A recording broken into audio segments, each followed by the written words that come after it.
Hey. What's up, man? Man, How's it going? it's going. It is going. Man, I Man, got to catch up on. I I love got that. I love that intro, man. That intro is so good every time. I know I say that, but it's true. It's just a Yeah, classic. I know. I got no comments over here. I got them over here, but I don't have them over here for some reason. Hey, we're missing somebody. I see that, man. What is up? We got to get Greg in here. Here, hang on one second. Let me get Greg in here. Everybody ready for Greg? This is Greg. Greg Burns jumping in here. Here he is. Here he is. Here. Oh, you Oh, ain't wait a Be bad. the minute. lighthouse. Be the lighthouse. What's up, Mike? Oh, nothing. Appreciate you inviting me at the last minute. That you never know what's going to happen. You send me a text and crazy stuff happens. That's I right. was happy you did it on a Wednesday night. You usually go. The other guys go on Wednesday. You normally go on Thursday, and that kind of messes me up when I have my B meeting. Yeah. You know what? Something is. Let me fix. I see what's going on here. What is it? You talking about the comments? Yeah, I see the comments on the stream aren't coming over here. I'm gonna try and fix something up here. Hang on one second. Let me see.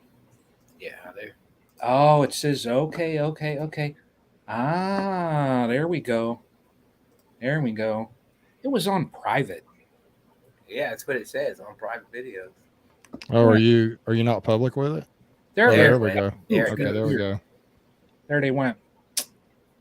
You would think that I've done this once or twice. Once or twice. Brad, what is happening? We got Earl in here, Tennessee Tim.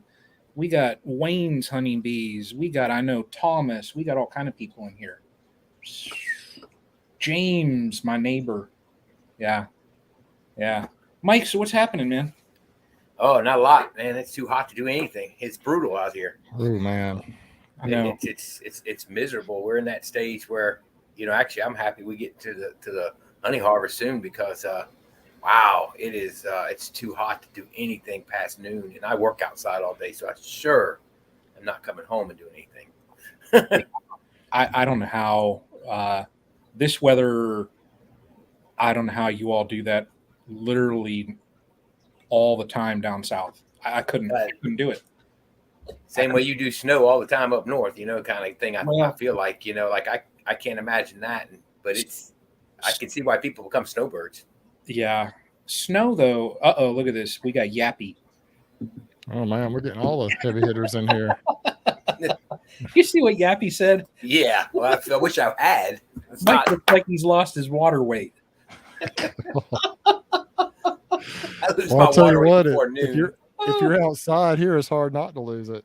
Exactly, I Bruce. mean, Tennessee Tim. it is just ridiculous out here right now. Yeah, it's brutal. It's hotter than a steel chainsaw in East Nashville pawn shop down here. It is crazy. Oh man, that's crazy, crazy. Tar Heel beekeepers. Yeah, I tell you, I went out the other day literally just to pull my strips because my colonies are expanding out, and I'm not going to be able to go the whole 42 days. So I thought, well, I'm going to yank them so that I'll be ready, to Right. put supers on them here. And I literally, the only thing I did was cracked them and lifted up, just to pull the strips out. Yep. And in 20 minutes to go through all the colonies, my Hmm. shirt was soaked. I'm Mm. like, this is ridiculous. It, yeah. But and you got to be careful working bees when it's like that. You can like that, start cramping up, and it's not good. Not good. Yeah, that's definitely a topic at the meeting tomorrow evening too, because they say when you have not heat stroke but heat exhaustion, and you have it, and you have it a few times, you're easy. It's easier to get it again and get exhausted again over and over. And so the Hmm. older you get out there and push it, it's just not worth it. Yeah, yeah. Mm. I know. I know. Yeah, and even like with the vented suit, um, that still don't, it don't help. I mean, the only thing you can do with this is just sit in the air conditioning and not go outside. I found the vented suits to me are actually warmer down here when we're sitting in, say, August and July, because there's no breeze whatsoever. And you sit in that suit, and of course, it's 4 layers thick with a rubberized net in there. And when there's no breeze, it's heavy and it's hot. Like, I do better with the cotton ones. Look who we got in here. Yeah. There he is, man. We're getting shoot, We Greg. got this here. Look at that. What is it? Doing this here? We There go. you go. I think Mike planned that. Did you plan that, Mike? You're wearing That's the California. Yeah, I Beekeeper gave him a hat? ring. That's it. That's it. Listen, I went into some of those bees. Speaking of it, I was actually off yesterday. I switched Monday and Tuesday, and so I was off yesterday, and I went in for the. It's been a while since I've been in any of those splits I made with some of Jose's queens, and man, they were just blowing it out. I think I sent him a copy of that video. I hope so. Jose, if you didn't get the video, let me know and I'll try and send it to you. But man, they're doing well. But Mike, talking about the heat, yesterday I went out, and my problem is I was out of equipment. Really, no more mediums to put on these hives, and they are packing that tallow in. And so I went down. You guys may have seen my Facebook post or whatever. I think I may have done a community post too. A friend, a newfound friend, actually, from heard me talking about it on the David Brown down in Bay Minette down there, just north of Mobile. Heard me talking about how I was out of equipment last week. So his uncle actually was a pretty big beekeeper down there in that area, and he has basically stopped doing bees a couple of years ago. And he had at one time 1,300 medium supers with comb in them. Wow. In his shed back there. And so he had gotten rid of some of it, but he said, hey, I think he's got 500 or 600 boxes. He's like, you want them? What do you want? So I said, heck yeah. So I got up with my buddy Rusty and Davis, and my wife and I went down there actually Saturday, and we loaded up 340 of those things. As much as I felt like I could safely pack onto my trailer and truck, hauled them home, and I was glad I did. Now, some of the comb is not in real good shape, but some of it I think is okay. So I thought, well, yesterday I thought, well, I'm going to go see. And I went out to Midland City on my way to Newton where the boxes were, peeked in on some of those hives. And oh my gosh, those bees, those splits I made with Jose's queens and also with Josh's queens are blowing it out. They were just splits like 2 months ago. And so I went up there and I got boxes, and Mike, I got out there going through those things, 48 colonies. I got halfway through and I didn't know if I was going to be able to make it. I was trying to under super just in case there's a little tallow to bring in still. Yeah, that's hard. And I just got so hot and overheated, and the bees were feisty, and it was not a fun experience. And so I went, Jose's, he's commenting here, but I went in, and so I got a drink of water and kneeled down in the shade for a few minutes. I'm like, I've got to figure out how to get something on the rest of these boxes, give us some space. So I just put the supers on top, just popped the lid, threw them on top, and left. And that was all I could do. It was about noon or 12:30 when I was done, and I almost got in trouble out there. It was so hot.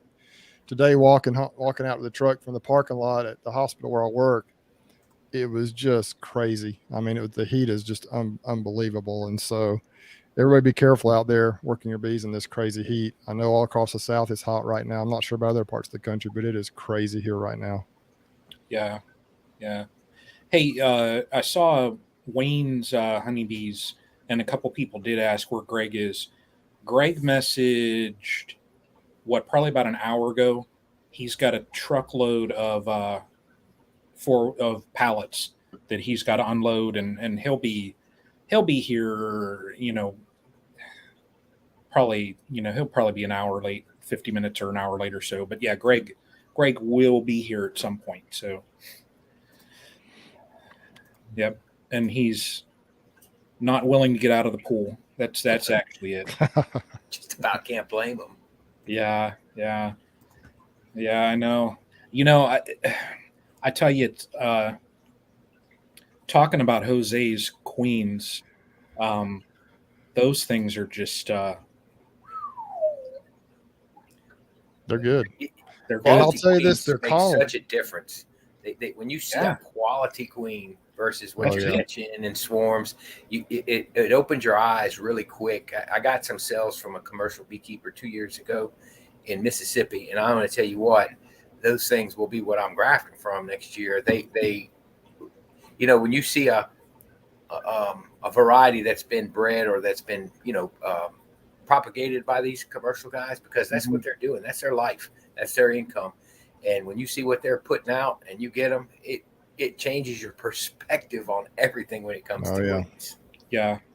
For real now, I had a couple of my buddies down here, Tyler and Davis, both ordered some cells from a place in California, and they have been so impressed with those queens he got from. I don't know how I guess they ship them like overnight, and they get here and they've got to get in the hives immediately. But man, they are so impressed. So I think that's one of Cayman's three-tiered approach to his success with beekeeping is quality queens or excellent Yeah. queens. Yeah. And Great. it's so, I mean, everything starts with the queen, and so it's just Yeah. crazy important. And I think, we do, most people enjoy catching swarms, especially at first when you're a new beekeeper. And I think it can help supplement your numbers along. But I think, I'm not so excited about catching swarms now as I used to be. I think I really want to just get my genetics to get better and better. And man, I probably the mated queens I bought the last couple of years have been the best ever. I got some from Lappy's Bee Supply in Iowa late last year, like in late August, when a lot of people had shut down. They still sold some late, and they did well, and they're still doing well. And then I got the ones from Jose and the ones from Josh down there, and man, they're just blowing it up. Now, Yeah. granted, this has been the best time of the year down here in Southeast Alabama for beekeeping, from like April, May, June. But it's about to get crazy. It's about to get difficult down here. So we're going to see over the next few months and in the early next year how good they really are. But man, so far, I'm extremely pleased with them. Yeah. Yeah. And when you get Greg's, I know what Greg's bees do just because I had them last year, and I had them through the winter. Um, if I need queens, they're going to come from one of two places, and that's going to be Greg or Jose. I think that's just the direction I'm going to go. I mean, Yeah, you No, you start can't go learning. wrong. You start learning what you're putting in your yards. Yep. And for years, the last probably 4 years, I don't introduce them. I don't do removals much at all. When I do, I give them away or I move them elsewhere. Swarms, this past year I gave them away. The other year, I'm real selective about where I'm getting them from. I get them from where I've already gotten bees from, and that's it. I've gotten real selective about mixing stuff in my yard because when you get those queens going gangbusters, and also getting away from walkaway splits, that's the reason I've been out of equipment 2 years running now. Because you get good queens, you're cutting your time in half, and it's amazing when you get those queens rolling. They explode so fast. And of course, we're down here we're starting in February. It's funny. I was thinking the other day, we started in February, and we're still pulling honey the same time as everybody else is for the most part. So that gives you an idea of how long we're dealing with this whole swarming situation. It's a solid 2 months, and when you get a good queen, she'll keep you on your toes. Yeah, Absolutely. no doubt. Hey Brian, did you get those? I sent you a couple of pictures. Did you get those pictures I sent you? I texted them to you, so Oh, okay. you see them. Oh yeah, I got them. Maybe if you can load those somehow, I'd like to show those to our people, to our folks here, to show you what tallow can do in this area. Let me. I'm going to download. Oh yeah, it doesn't have to be right now, but Mike's talking about the honey coming in, and these are some pictures of what tallow's doing up in eastern Alabama, up north of Auburn, up there. Let's get that one. Yeah, I'll have these. Wow, that is crazy. But anyway, I really, there's no telling how much honey I would have if I had enough equipment. I mean, my word. I mean, it's just, too. I just, so we kind of get a new game plan. It's like, with 150 colonies, I'm probably going to pull from over 100, 90 to 100 colonies. So we're going to have a whole heck of a lot of honey here. And so I'm my buddy Davis actually did something that I thought was, look at this right here. Can y'all see that? That's just one example. I think this is Selena Bennett's the one that sent me these pictures. This actually came from the owner of Alabama Bee Company. He posted it on Facebook. 10 boxes high, I counted. And he's a commercial beekeeper. His main income, I believe, is from honey production. Tallow is his main thing. There's Selena Bennett. She's she actually, I met her. I think we probably all met her at I Hive met her Life. at Hive Life, yeah. And she is, I think, mentor, or I think Ted up there is mentoring her and her husband. I think they're trying to go commercial. And so they've been working for him some this summer. But look at those cods. I think I counted about 12 or there she is standing on top of another hive up there. So anyway, she told me I could share those. I thought I would. The other one actually was from Ted. I'm sure he wouldn't mind, but that's just a little bit of an idea of what tallow can do down here on a good flow. And it's still going, but I think it's still going pretty good up there. We're starting to taper down here. Mike, I think you probably are too, aren't you? Yeah. We're But seeing see the secondary buds. But see, if I had enough equipment, I had some, I could have stacked up that tall. It's just crazy. I got one in my backyard in Apamay that has, it's a triple deep, and I think it's either got 4 or 5 supers on it, and I'm sure it's full of honey right now. So the tallow is just, people talk about it, and it is the savior. I mean, it's the it's lifeblood of us beekeepers down here in the South for honey production. Yeah. But my buddy Davis, I guess there's a honey packing, a honey plant, a honey broker. I'm not sure what you call them down south of the line down here in Florida, south of us. And he actually he harvested his honey. He pulled his honey off of his hives, took it down there. They extracted it for him, and they gave the empty boxes back to him. They're going to pay him, cut him a check. So they're buying his honey for him at wholesale price. He doesn't have to worry about actually extracting it himself, and he doesn't have to worry about trying to sell it. And so that becomes more and more tempting. You know, it was a 2-hour deal. They have all the equipment. They extracted about 85 or 90 boxes in 2 hours, loaded his boxes back on his trailer, took them up, slapped them right back on the hives for him to fill up again. And so that becomes awfully tempting. So now he's referring all of his honey sales to me because he doesn't want to sell honey anymore. So, hey, talking about extracting, it's good that we got this one down here on, because I was talking about getting a hold of John, Hilco, and I'm talking about this nice 6-frame extractor, and Mike's like, well, if you're going to have 30 hives, I mean, you can't get a 6-frame extractor. You got to get, you're going to need a bigger extractor than that. Well, I did order the 9-frame motorized extractor from John, and it's coming in the mail tomorrow. You'll be glad you did that. Even if you don't increase, you'll be glad you did that. I mean, I seen your text, and I went ahead and got the 18-framer. There you go. Did you? I like that. Yeah, it's on the way. I like that. See?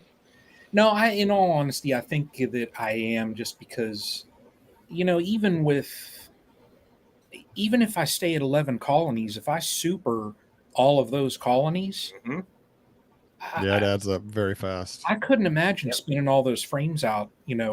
If I throw 2 supers on all 11, that'd be 22 supers. With a couple frame extractor, that ain't gonna happen. I did a 6-frame. My Maxon's a great extractor. Don't get me wrong. The question I got from somebody was, well, if they were both the same price, which one would you get? And I'm like, well, I mean, goodness gracious, Maxon's great, but they're so overpriced at this point. And I had a 6-frame, and I'm doing 50 supers with a 6-frame extractor. You talk about being in the honey house all day for 2 or 3 days straight.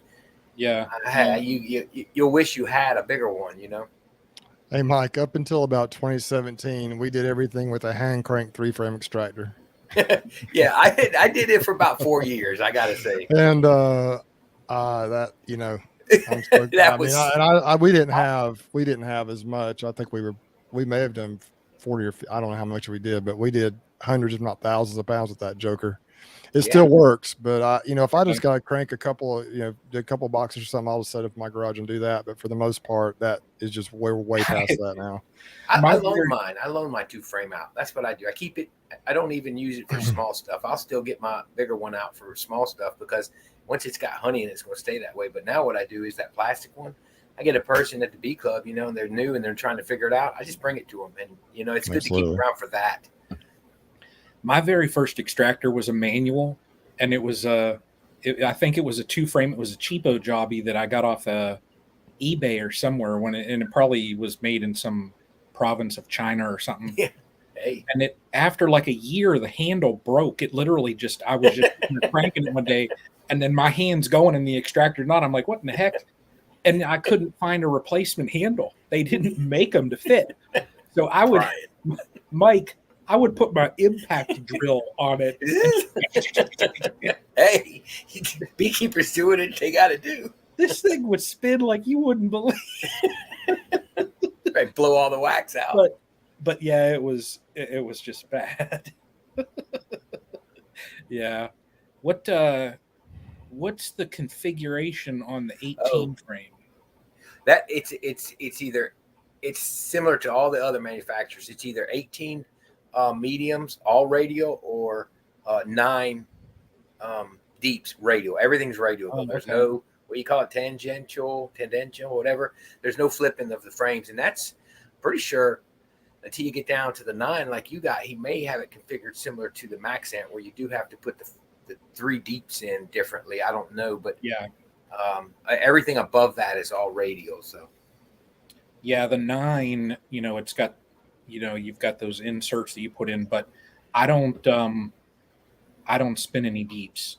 So for me, and all of my extractors that I've had up to this point, you got to flip the frames, and you're dripping stuff everywhere. You end up a mess.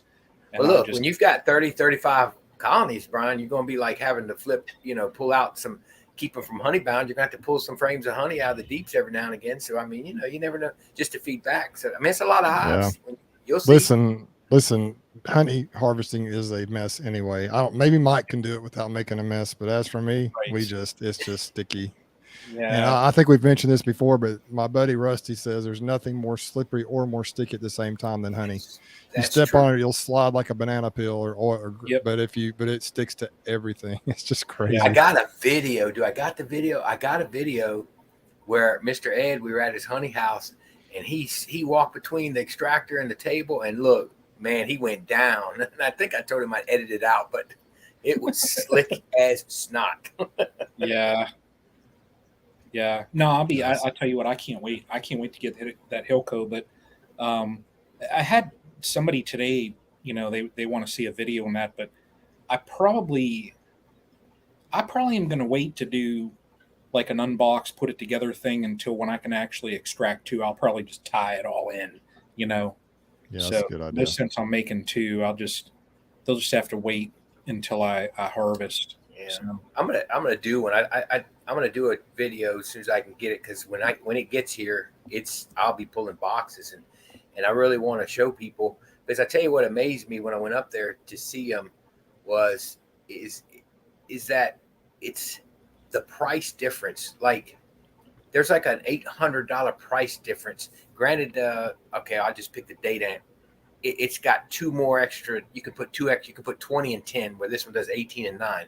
But the price difference is almost $1,000, and you're getting a quality extractor with a great warranty. And I'm like, finally somebody has found a place in the middle, but behind a $200 plastic drum that you spin them out in, that Man Lake will sell you for $250.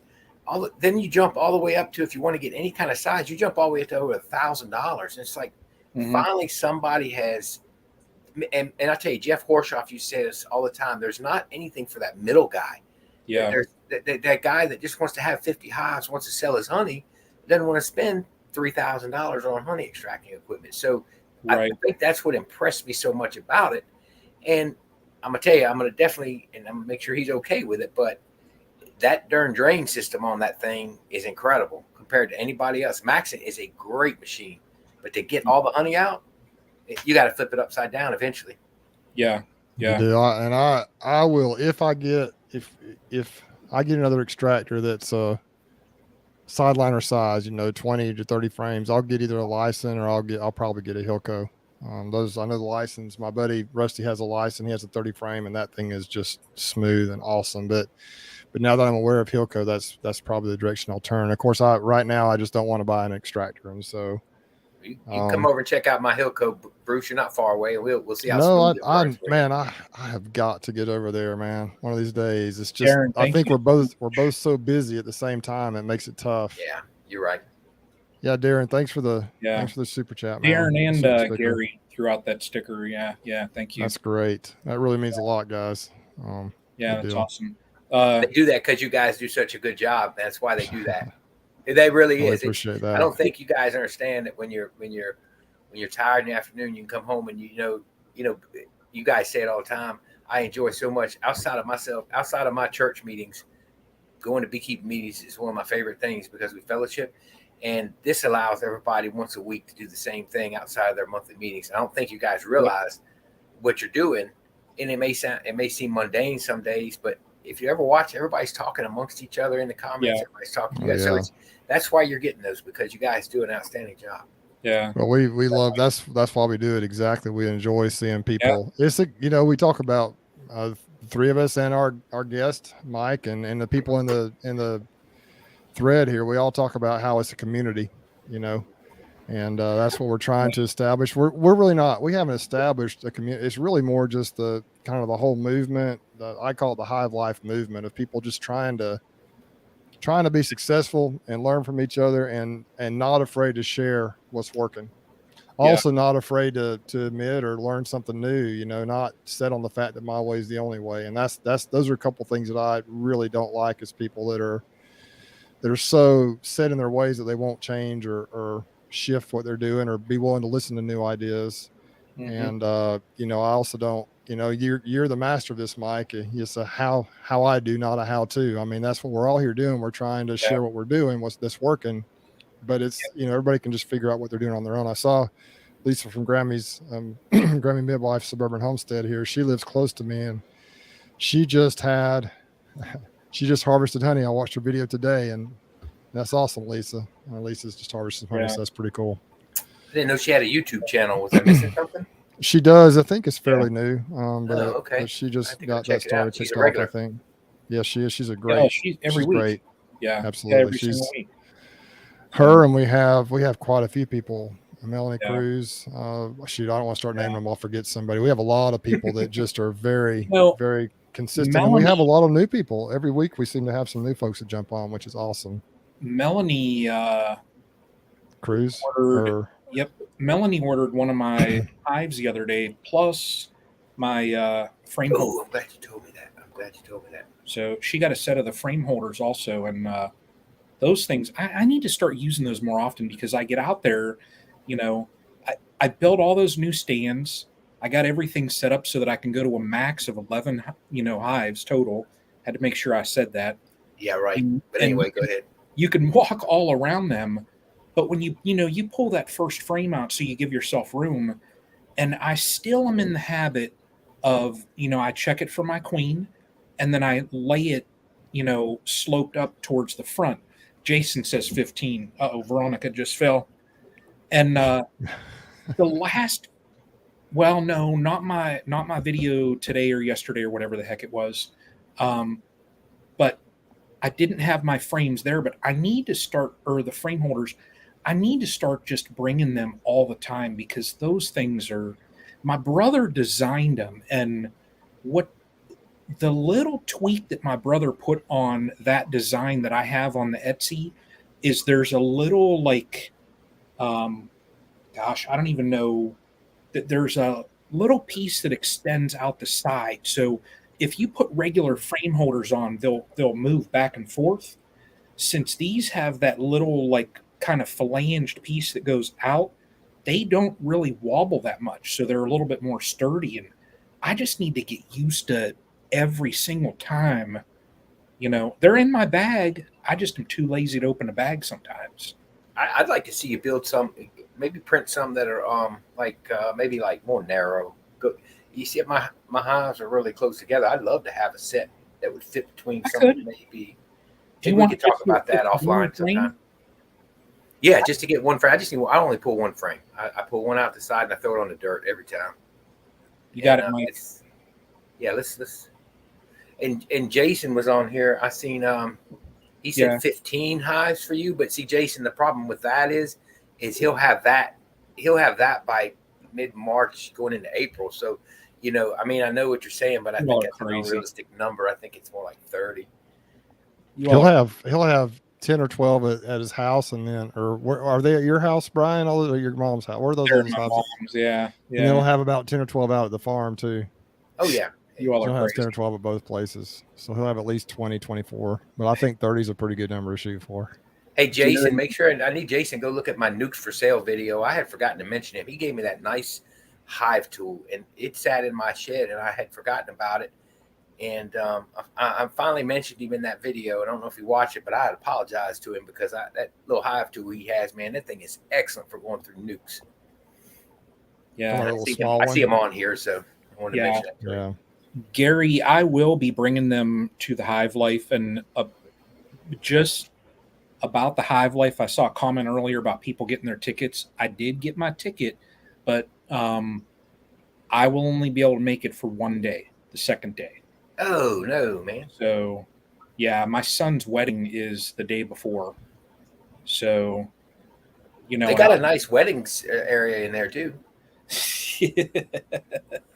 yeah, that's already set up. But yeah, I probably, if I look tired, it's that I'll have all of that wedding stuff and family and all that, and I probably am gonna end up driving overnight to get down there for that second day. So, but yeah, I'll have those. I plan on bringing the frame holders. Uh, I plan on trying to bring 100 or so of those hives also with me. So, and then the little feeders too. I've already got probably 600 or 700 of them things printed, but I want to probably bring about 1,000 or 2,000 of them things. So, Baruch, you don't have to do that, buddy. I know. appreciate it though. If I had to do it, I wouldn't do it, but I don't have to, and that's why I like to do it sometimes. Yeah, Michael, it is in Sevierville, Tennessee. It's down near Dollywood. It's just Sevierville is, what is it? Probably 20 minutes north of Dollywood. Yeah, I'm not sure. I know it's way over in East.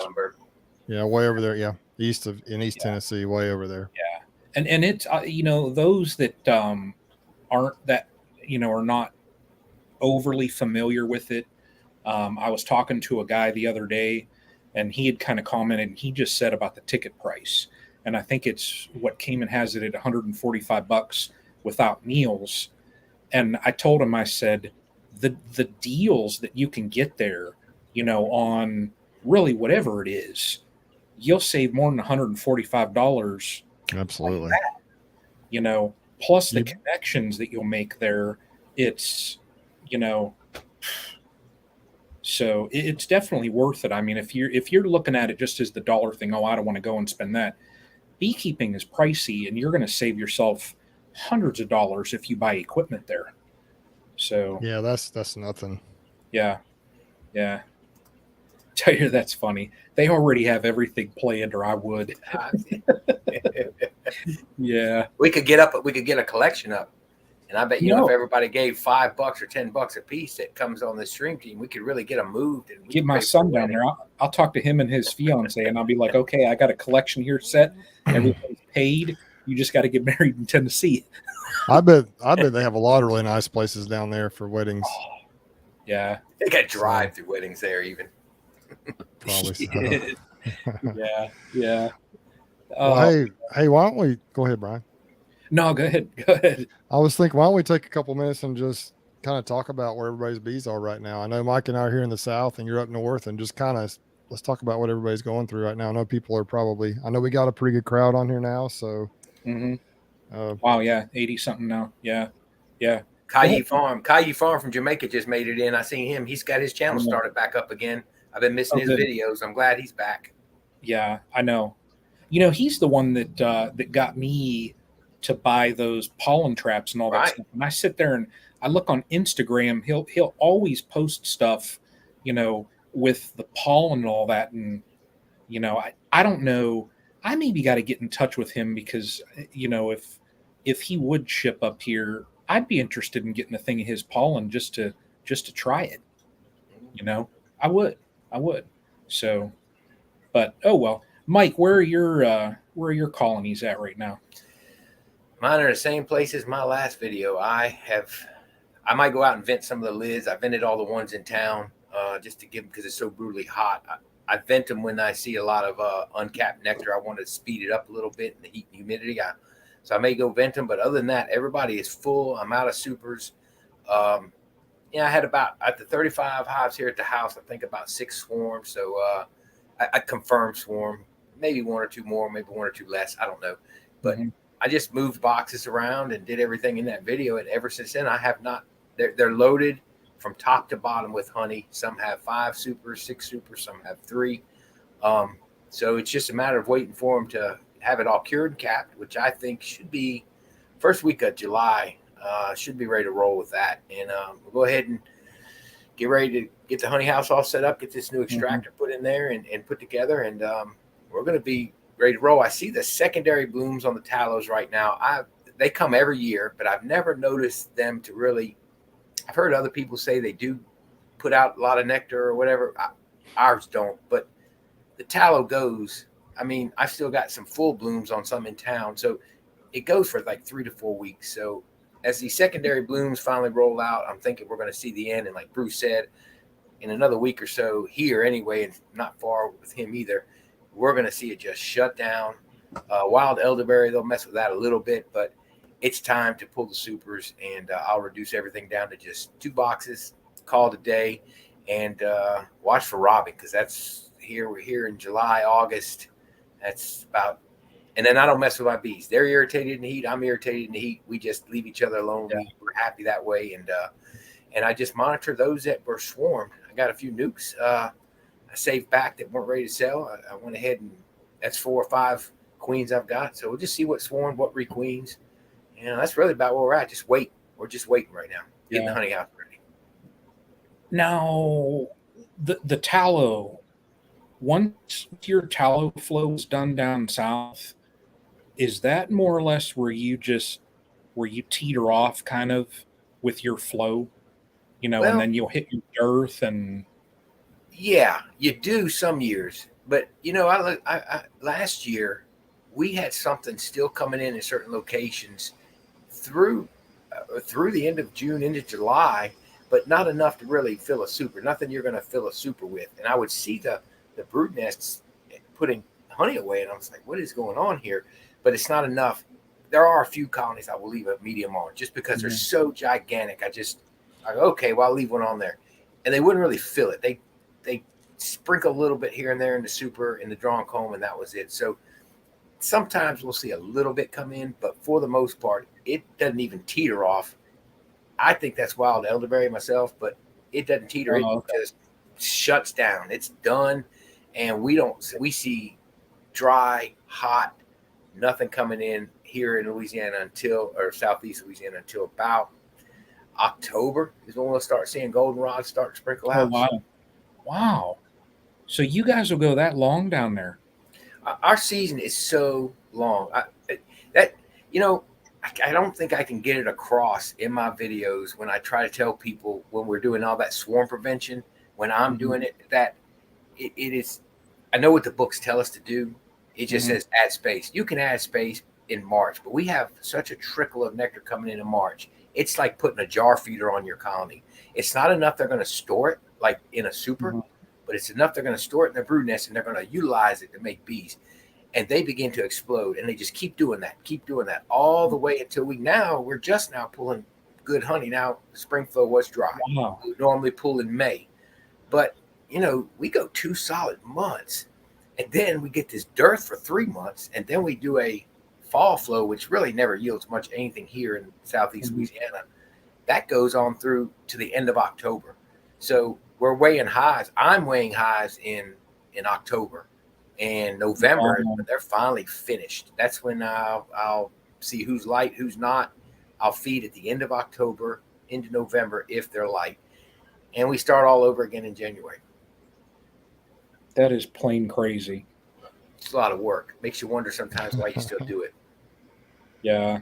Especially about July or August, September, you're just like, oh my gosh, what have I got myself into? I turn my back on the hives in August, man. I don't look at them. Wow. Bruce, Jeremy, thank you. Jason, thank you too.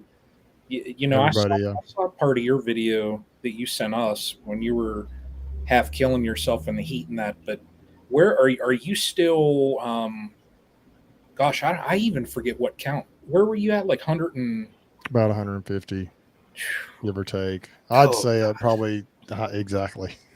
how does a one-man operation do that? I don't know how you do it. It's I don't know it's how you do it. well, I'm not as efficient as you are. I don't. My hives aren't as pretty as yours are, Mike. I can't. Shoot, yours are beautiful. I've seen them. Well, Yeah. this is the thing I'm addicted to. I'm addicted to opening up a hive and seeing, not even hardly being able to see the frames on top when I crack that lid. And I want my hives to look like that. But the danger of that is sometimes if there's too many bees, they start backfilling. And that's my problem right now is I kind of ran out of mediums and, and so they filled them all the way to the top, and then they started backfilling. And I have a real issue right now with some honeybound situations, and I'm trying to increase the space a little bit. But I mean, if you hear what Mike said about our flow, that is just ditto here. I think we're almost identical to the day almost of what's going on over there. I mean, it varies a little bit, but Mike is on a similar latitude as us. The weather is very similar, and so right now he's about the same as I am, I think, in tallow.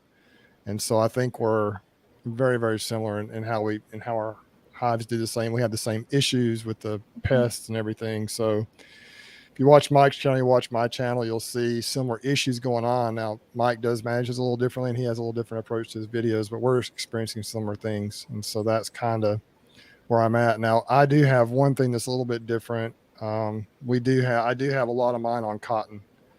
And so if you got your bees on cotton fields, that cotton it has saved I don't know how many of my colonies, because about mid to late July or early August, the cotton starts to bloom, and it'll bloom for a month, 6 weeks, and then that's about the time around in there where the fall flow is about to hit. So I try to put my pollination bees on cotton, and some of my bees at the farm and around there are farmers' fields within a mile or two that the bees can reach. And if they happen to plant cotton in those fields that year, then they can get some benefit off of that.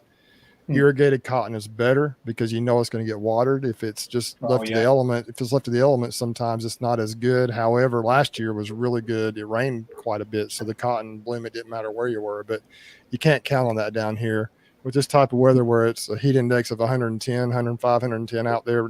Regular temperatures 96, 98 degrees. It dries up quick. I mean, it will just sap all the moisture. It's humid, but it still seems really dry very quickly. It's like everything just, I don't know how to describe it. It's like it's like in a broiler or something. It's crazy. And so, yeah, it's, I talk about, people I've been out to Arizona and out west in Nevada, Arizona, even Utah, when it's really hot, like triple digits. And I don't care where you are. If it's 100 degrees plus, it's hot. It's just a different type of heat. Yeah. And, some people be like, oh yeah, but it's a dry heat. If it's 110 degrees, it's hot. It doesn't matter where you are. It's hot. Yeah. So I've just learned that, people talk about that and they say, oh yeah, it's not, it's not bad out there, but you drive across Death Valley in the summertime and you tell me it's not hot when it's 120 degrees out there. I mean, it's crazy, but it's funny that you say Death Valley because, yesterday on a meeting, somebody that was out in the Denver area, and somebody had just commented about the heat, and she had said they drove through that area and in their car it was 140 and their car overheated and they oh my gosh, people stopped just to help them, and they got their car started. She said she looked at her husband and was like, I don't care, you want to look around, whatever, we're getting out of here. Yeah, you could get in trouble quick out there.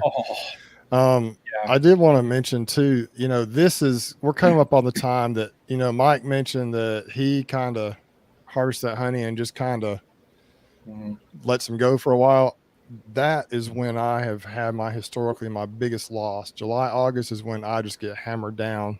Last year, I just got annihilated after we harvested honey. And so I'm actually very nervous about this. I think part of the problem is it's the honeybound situation in my case. I was going through some of those colonies yesterday, and the one, I didn't go deep into them because it just got really hot. The bees were irritable, and we actually had a big rainstorm here this afternoon. I don't know if they knew that was coming. It wasn't raining when I was out there, but it was just a weird weather feeling yesterday. It was really hot, very humid, just miserable.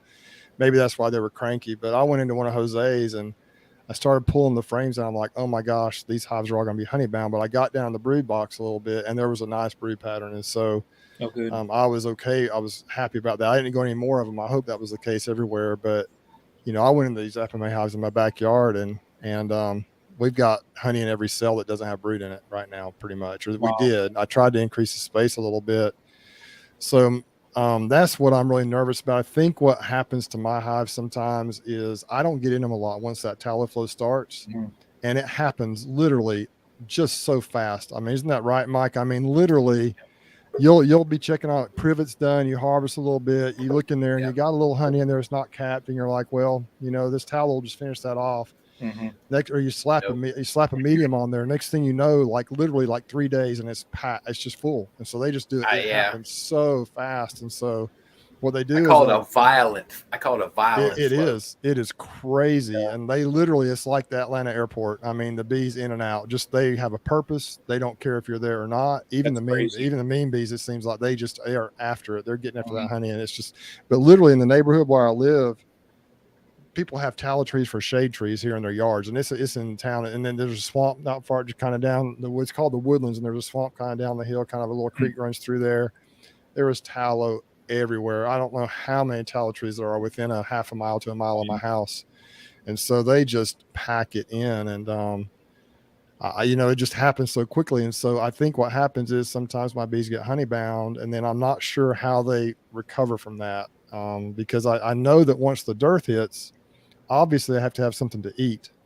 And so the idea, I would hope that they would start working their way back up and opening up some space and laying there. And like Mike, you mentioned, there's a little trickle that comes in, and maybe that'll help keep that queen stimulated enough to fill those cells back up. But I think, what happens is it gets so hot, they get honey bound, and then the population starts to drop, is my theory. And then when the population drops, then what does that do? It opens the doors for hive beetles and even mites. Even if you don't have a high mite load, if your population drops quickly, the mite load explodes per bee, if that makes sense, if you don't have very many. So I think it's a combination of a lot of things, but I think overall I have much better queens now. I think I've had some queen failure as well in the past. So, but I'm extremely nervous about it. I don't know. I'm extremely nervous about it. So we'll see. I hope I'm not doing more, oh my gosh, videos in a month or two where my bees are all starting to die out. But you don't normally, like up here, after this initial flow, I mean, I don't really ever worry about in the middle of the summer like that of losing colonies. I mean, we'll go through a little bit of a dearth, but not much. And the only time that I really worry is it's getting late in the year, if they've packed out enough honey to get them, enough stores for the winter. That's really what I just worry about up here. So yeah, it's just a matter of me not. You saw those pictures earlier of the tallow flow up north from a commercial beekeeper stacked 8 and 10. I mean, they're literally out there all the time adding boxes, I think, when they need them. That's Ted. He's kind of a friend of mine. He doesn't like to get on videos or pictures, but he's an old timer beekeeper in the state of Alabama, doing it 50 years plus, and he is unreal with what he does, and he knows how to manage bees and manage the tallow. And so you saw how tall some of those boxes were, but I simply don't have the time. And this year I didn't have the equipment to stay on top of it. So we'll see. They're not, every area is not like that. Some of my yards are not as full thick with tallow. But some of them are crazy. There's tallow, I guess, everywhere. But it says, how far away from the cotton do you set your colonies? It's best to get it a few yards away. Like I've had it sitting in the past within about 30 or 40 yards, 50 yards away. I've never had an issue. This year, the spot the farmer had for me is not very far, maybe 15, 20 yards away, if even that far. So right there on the cotton. Now, one thing about it is, if you think about the rows in a cotton field, they're long rows. They go a certain way.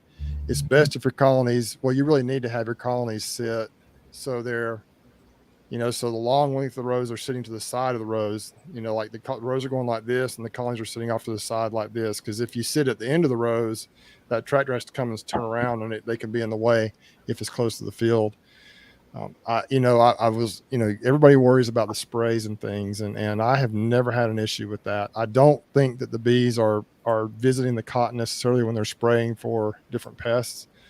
And I've never had an issue, but I've never had them as close as they are this year. This year, they're literally within about maybe even 10 or 15 yards away. So it's pretty close. That's just where I could put them. So Well, the we'll see. defoliage is what you got to watch on the cotton, is I would think, because they defoliage the cotton. The Usually either by defoliate, crop yeah. duster, or If they do it by crop duster, then that's an issue. If they do it by tractor, I don't think it's as Right. big a deal. But it once again, I guess that's an herbicide, and so it's dangerous. But I think the biggest issue with bees is if they fly through the mist, through the actual spray. Once it gets on the plants, I don't think it's a big deal. I've never had an issue. My bees have thrived on cotton. But like I said, this year those colonies are closer than they've ever been, and so hopefully they'll be okay. I talked to my buddy Davis, who's done it for years, and he doesn't seem too concerned about it. And so I know they don't spray as much as they used to the cotton. I think some of the cotton is much more durable now to the pests, and so we'll see. If I can have my bees on cotton, it just saves me so much food, so much effort. They just do well. They just absolutely thrive on cotton. Mhm. But we'll see. I hope I don't have a big die off. I don't think I will, but you guys can stay tuned and we'll see what happens. Yeah, yeah. Oh man, look at this! I got a new member, James. Good That is deal. awesome. Look at Good that. deal. Awesome. Supporters. Hey, we get those video questions every once in a while from viewers. I got 2 this week. Now the one I gotta save it for when Greg's here, because I looked at it just a snippet real quick, and there's a certain item in this video that I gotta have Greg see. So I gotta save that at least. But we got one question here, and I didn't even listen to it yet. It's from somebody that's in every week, and I think he's still in here. He said he was double dipping earlier. It was from Thomas. Let's see. I want to see what Mike has to say. Let me see here. Let me share screen. Let's see if we can get it. Here we go. There we go, Thomas. Yeah. All right. Let's see what Thomas has to say. I didn't even listen to it yet, so I have no idea what he's going to say. Hey, Stream Team, Thomas here, Free Range Art Farm. I'm just out in my apiary, and I was thinking. Uh-oh. Uh-oh.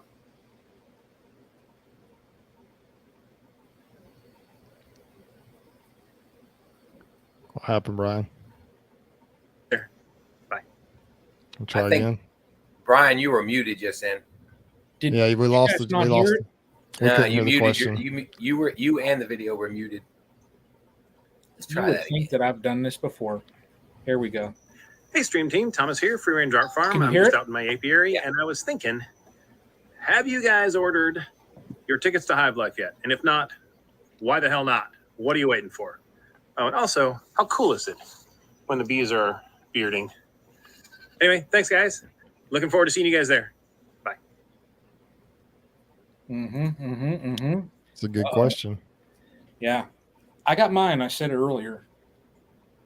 Yeah, I'm gonna get I'm mine gonna get mine. as soon as I get on. I'm gonna order mine. I just haven't been so busy. I'm gonna get it done Mike- right away. Mike Berry. Yeah, I haven't done it yet. I've been watching everybody say they have. I'll do it. Mike ain't going to go there because there was some bozo from Ohio last year that cornered him and got him into doing these live streams. Yeah, but he's only going to be there for one day, so I can avoid him for that long. See, Mike will get there on Friday and then he's going to bolt come Saturday morning. No, sir. Look, we make a Friends, I'm vacation walking out in. of that. I'll be there a week ahead of time. Yeah.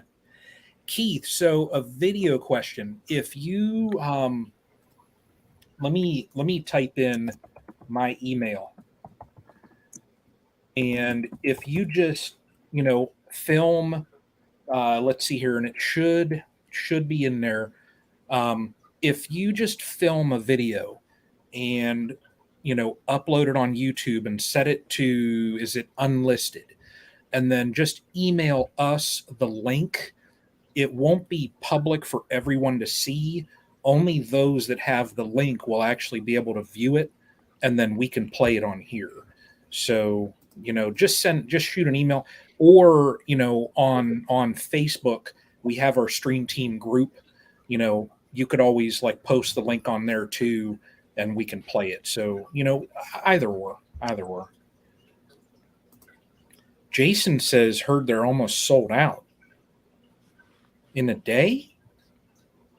Nah, he's trying to make us panic. He is. He is.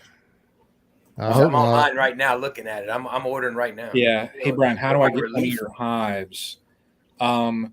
Scott, it's on my Etsy. So if you search on Etsy, Castle Hives, all one word, look, He's laughing. He's laughing. See, it worked.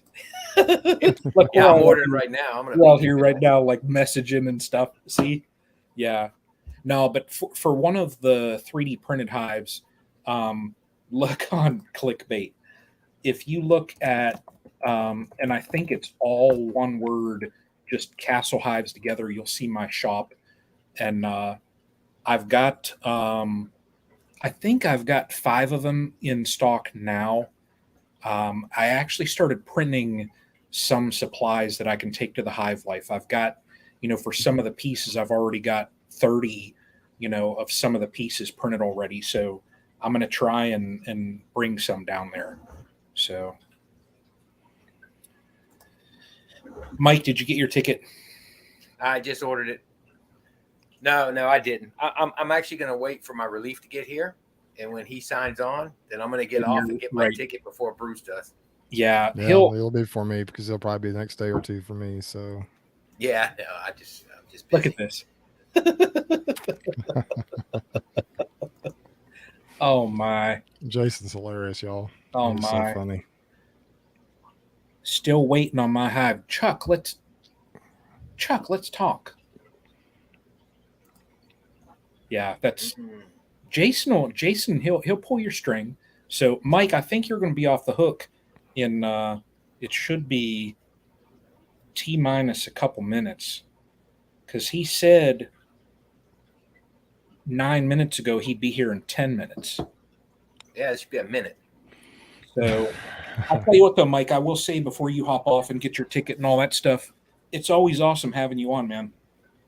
I really appreciate it. Oh, I appreciate it, man. It's an honor to be here. Yeah, it is.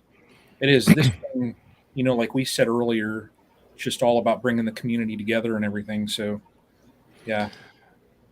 One of these days, if I can ever retire, I'm going to drive around and visit all you guys. Maybe. Well, that's what I want to do. Me too. I want to do it so bad. It's just time.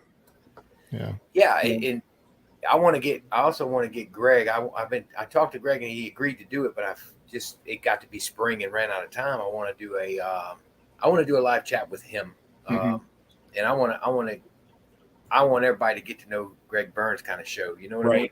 Because he intrigues me, and with everything he's doing. So I want to do that, and so he's agreed. But I may have to have you host it or something, Brian, with the technology and everything.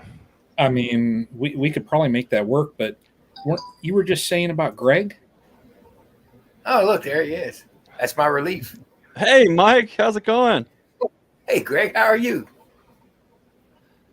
Just busier than a one-armed guy at a wallpaper hanging contest, I guess. Just like you guys. How you guys doing? I'm doing good, man. It's good to have you, Greg.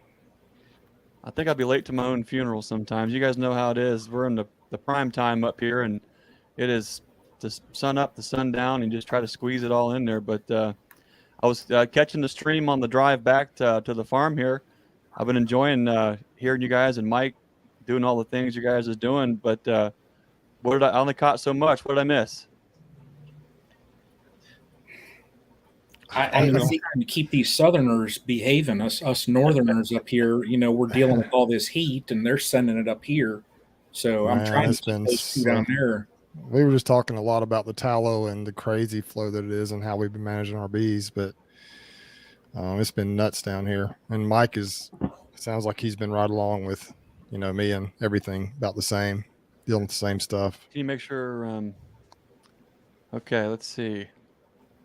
I'm having some technical difficulties here. We had some storms come through, and I want to tell you all about that. And it looks like this router might have got zapped, so I'm going to try to reset here. I'm going to jump back on here just a sec. Okay. Mike, you're not allowed to leave. I was just literally getting ready to say, "Hey, Greg, you heard what I said? I'm out." It didn't work. No, Nah. go ahead. I mean, you can bounce out. Whenever you got to bounce, Mike. So Yeah, Hey, no, I roll out at 4:30 in the morning usually when I roll out of bed, so I try to get to bed early. oh yeah. James It's says, so Brian, glue hot. the legs on if they don't stay on for Veronica's daughter right here.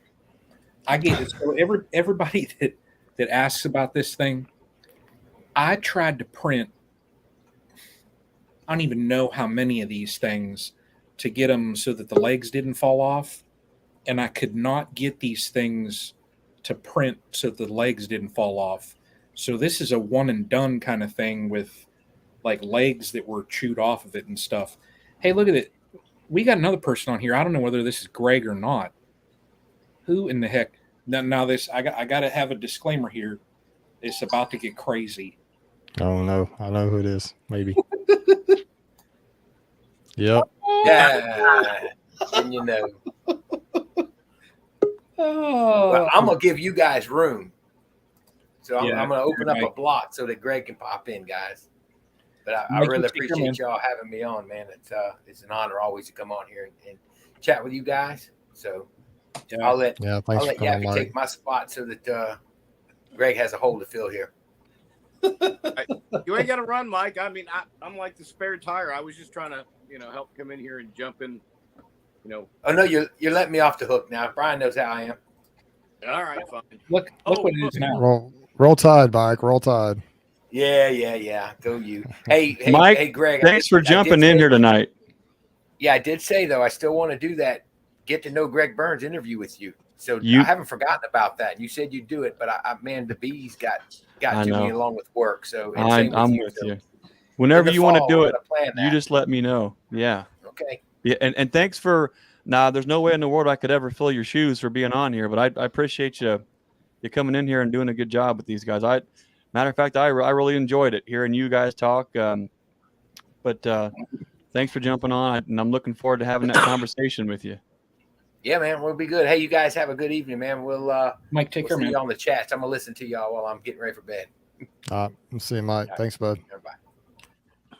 Well. If it ain't the old Yappy B-Man. Hey, you guys just letting anybody in here now? You let me in. You let Yappy in. I mean, who's next? Well, Bruce, you want to see? I bet you $1 I can make Greg spit his coffee out in 3 seconds. Oh, Wait, man. no, I know what you're gonna do. Don't do it. Don't do it. No, Yappy. Don't do it. I know he had me in stitches. Was that today or yesterday? Yesterday. Oh my gosh! And I still cannot unhear it. So what folks don't know about Yappy is Yappy is just like. Do you guys that cartoon The Simpsons? Of course you probably do, right? I don't know how many people make all the voices, but I guarantee you Yappy could have his own thing where he could actually do voiceovers for every single character in the world you can actually imagine. He had me rolling. Crazy. Anyways. Well, Greg won't let me do it, so it's just you'll have to wait till Hive Life come. No, come on, Yappy now. Would have to be a build up to this. You can't build up to that. Yeah, Greg, and then him not do it. While Greg is here and the router's functioning and everything is there, and I know that we have Phil here, we got a video question from Phil. Okay. So, Yappy, you got to chime in on this too because you're here. He's part of it now. Yeah, I mean you're part of this. Let me. Does Yappy have opinions about stuff? Does he like to answer questions? I don't know. He does now. You're gonna have to. You're gonna have to come out here.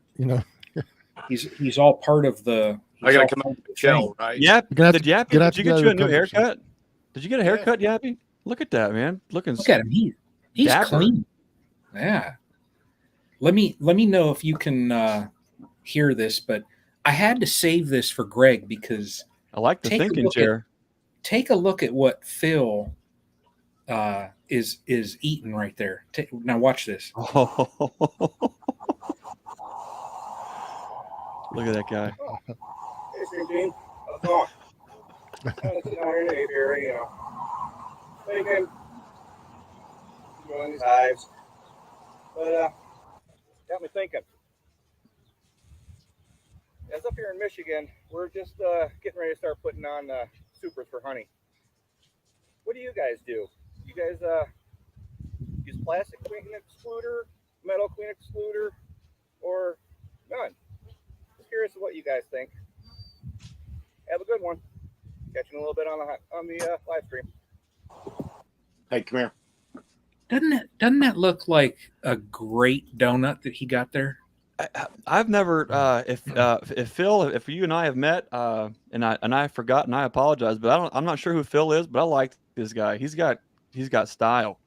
Not only is he's got a thinking chair, so he's got extra Burns points for the thinking chair. He's got the donut, and he's just like, oh hey camera, how'd you get here? Well, while you're here, I've got a question. I like that. Yeah. It's a 3 out of 3 for me. I think he goes on to the next level. 3 out of 3, right? So this it's like what StreamTeam Got Talent. So you gave him a yes. I'll give him a yes. It's a yes. Yeah, I'll give him a yes too. How about you, Yappy? Yappy, you're Yappy? Listen, he was in the range, but I'm having to take points off for the color of the shirt. It wasn't Yappy. Oh, it was high vis though. Oh yeah, I mean, if you see me running, catch up kind of thing. But I'm just saying, it wasn't Yappy orange. So, That's true. broke my heart a little bit. Oh my. Well, Yappy, what do you think about? So what do you now? Yappy has I'm looking forward to getting Yappy on and really digging in deep with some Yappyisms on what exactly all the things that he does with bees. There's a lot more than people probably can appreciate, but some of these colonies are going right out from underneath the trailer, right into the boxes and doing their thing, and he's gifting and donating and moving and down and on and on. But do you find yourself in a situation, Yappy, where you probably have more honey than you care to even fool with cutting it out, but do you have colonies that you raise up for honey? And if you do you use an excluder, and do you have a preference on plastic or metal?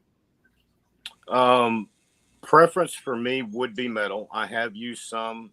They came through a commercial beekeeper that was getting out of it and kind of donated back. Oh God, it's probably 8 years ago. Donated to the Yappy cause.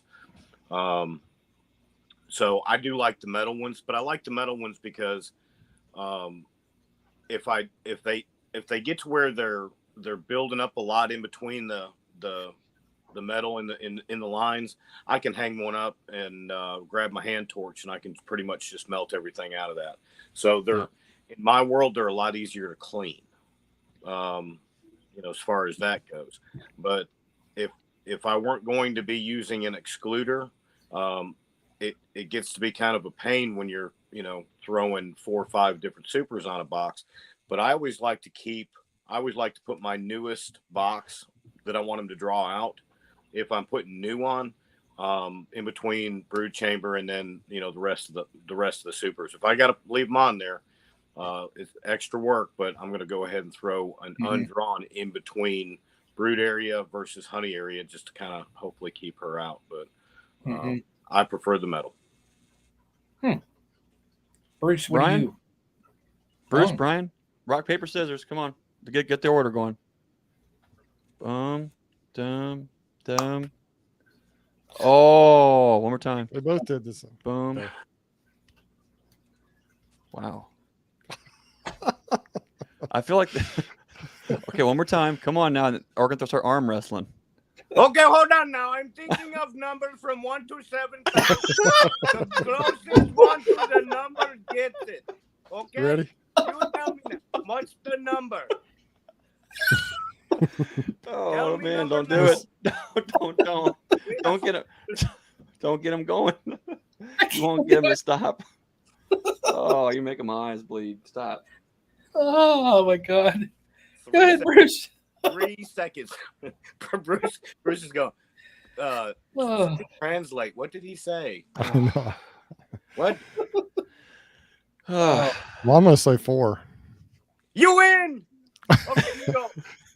Thank you very much. Your turn now. Oh, God. All right. I like probably almost all of mine are plastic queen excluders. I got just a couple metal ones mixed in, and it's mostly because of cost. Those metal ones are really expensive, and they work fine. I've got some of those queen excluders I've used for years, and they do build up some in between, but they still work out okay. They are really all very difficult to clean, especially if it's warm outside. I've never tried this, but I think if it was really cold outside or they're frozen, I think you could maybe just hit them on something. The stuff would probably come out kind of like, when you have propolis traps, you freeze them and then you kind of bang them a little bit. So I mostly have plastic. If I had my preference, I would probably use the metal because they are more durable and for the reasons that Yappy mentioned. But they do fine either way. You get them moving up and down through them, and they do fine. And I do like I think a piggyback question might be, how do you apply the queen excluders? But maybe we can answer that after we see what everybody uses. Brian, what about you? It's funny because in my apiary, I've got all three scenarios. I have some colonies that I have plastic. I prefer the metal just because I've got the hive tool of 12 uses and it's got the the cleaner and all that stuff. And then this is the first time I just thought, well, why not? So I pulled an excluder from one colony just to see what they would do. So I've got all three in my apiary right now. So we'll see. Mr. Burns, what do you do?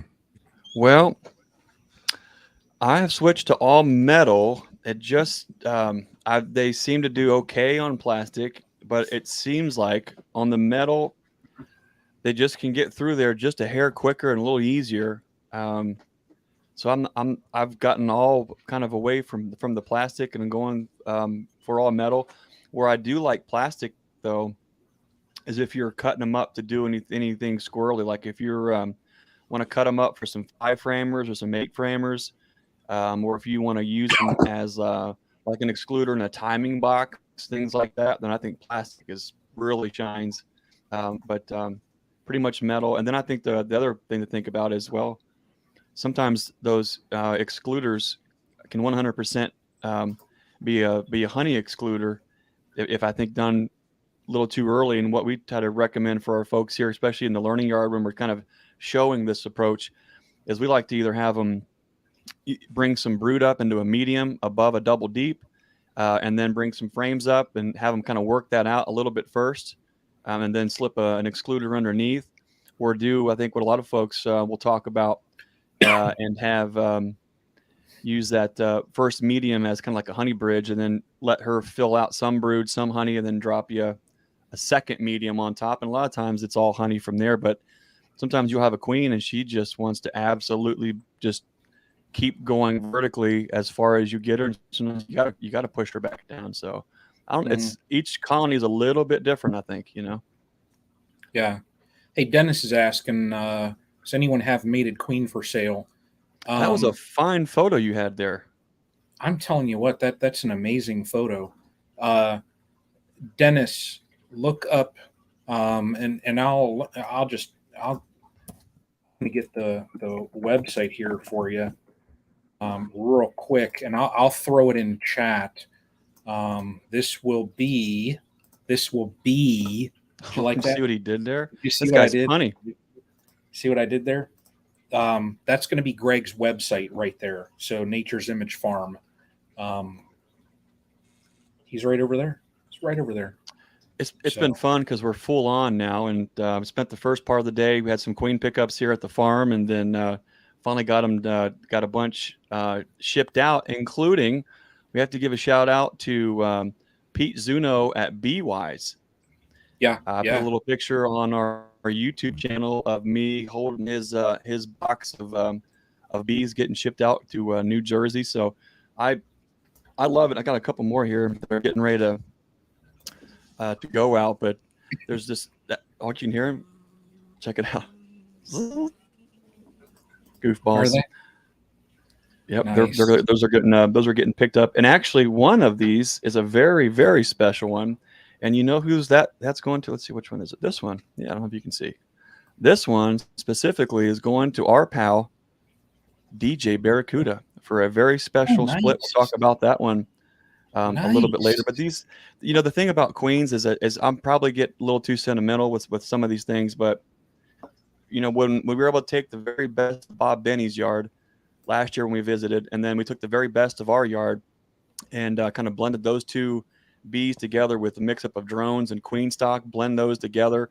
We're getting just such absolutely drop-dead gorgeous New World Carney with Caucasian expression, kind of mixed in with our older line that has been here forever, that we just improve every year over the years here at the farm with the Carniola and Italian. And you kind of have this, what we call the Appalachian Muck Queen, which is an expressions of all that. Some will be jet black, some will be tiger striped, some will be root beer tiger striped. It's cool to see that. And I guess, and I know Jose has the feeling too, is when you're producing something that's a part of your lineage and your heritage on the farm, and you're able to graft that and then send that across the country to somebody to help improve their stock. It's such an honor to do that. And I can't thank folks enough for trusting us with the future of their bee yards and the future of their genetics by supporting us, by supporting families like the Uribes.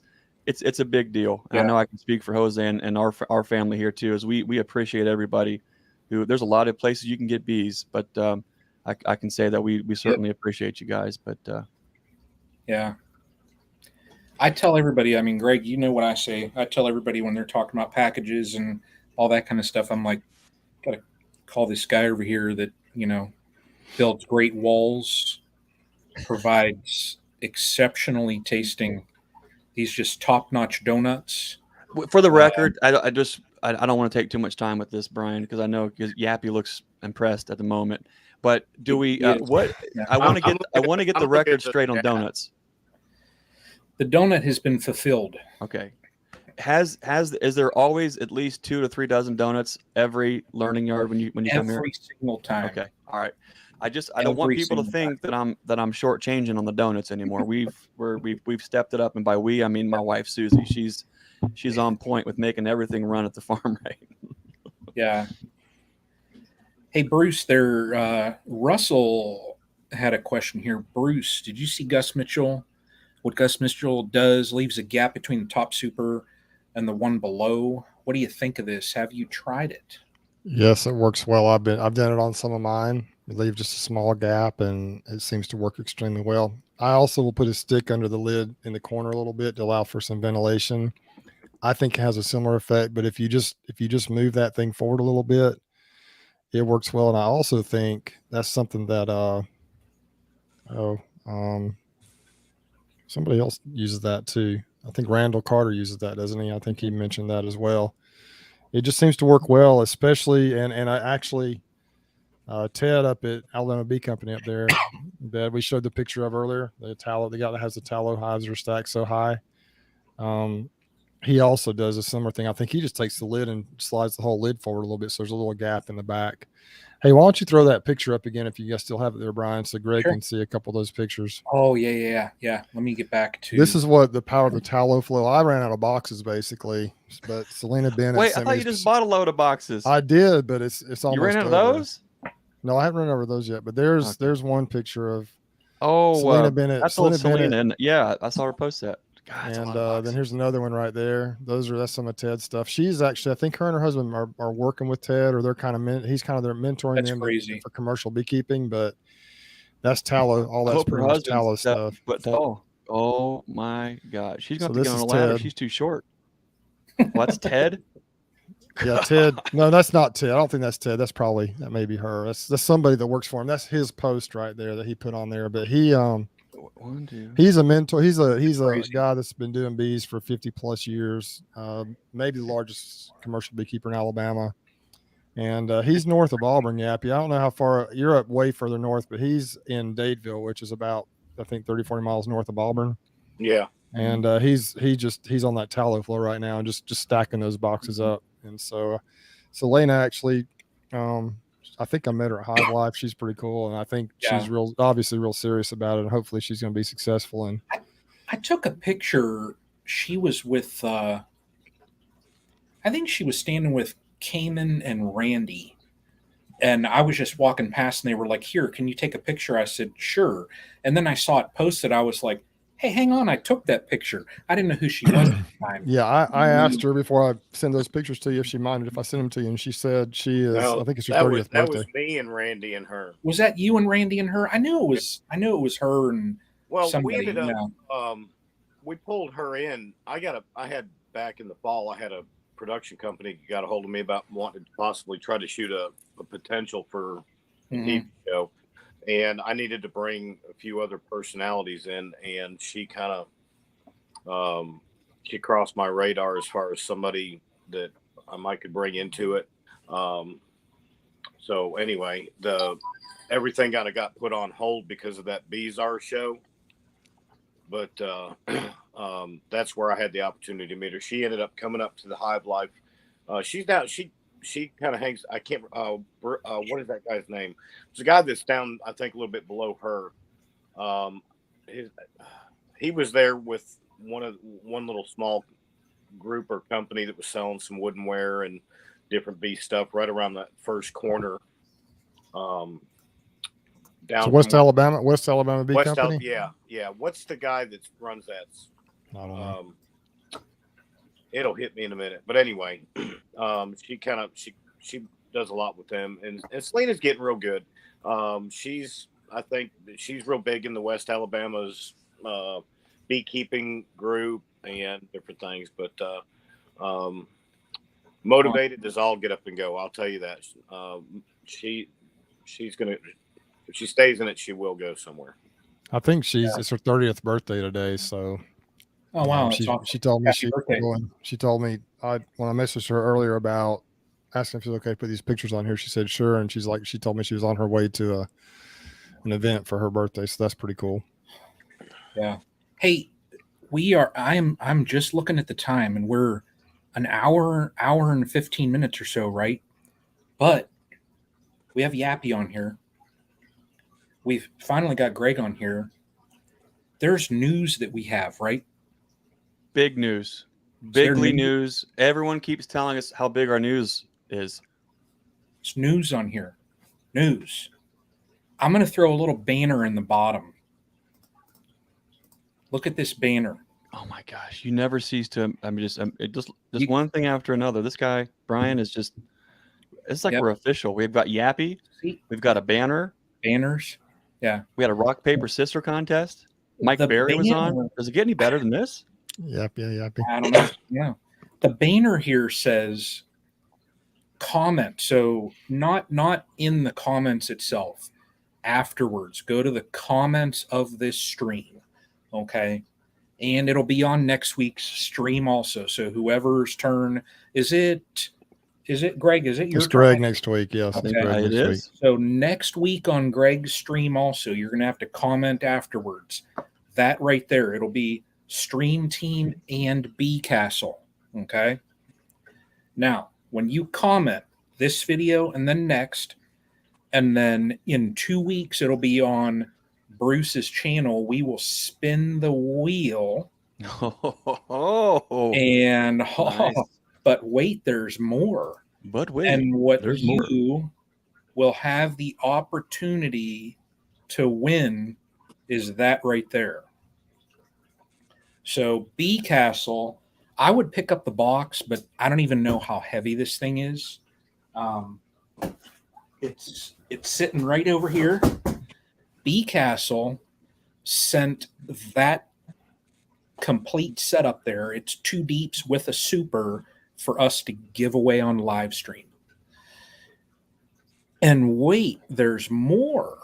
I think we're going to have an engraved hive tool from Matt and Sarah. I'm going to also throw in a set of my frame holders.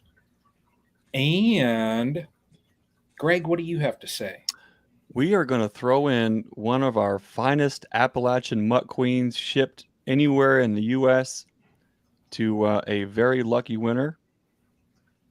So these are going to be 3 separate prizes, or it's all going to be 3 separate prizes, right? Well, the frame holders I'm going to throw in with this. The tool, I guess, could go with that also.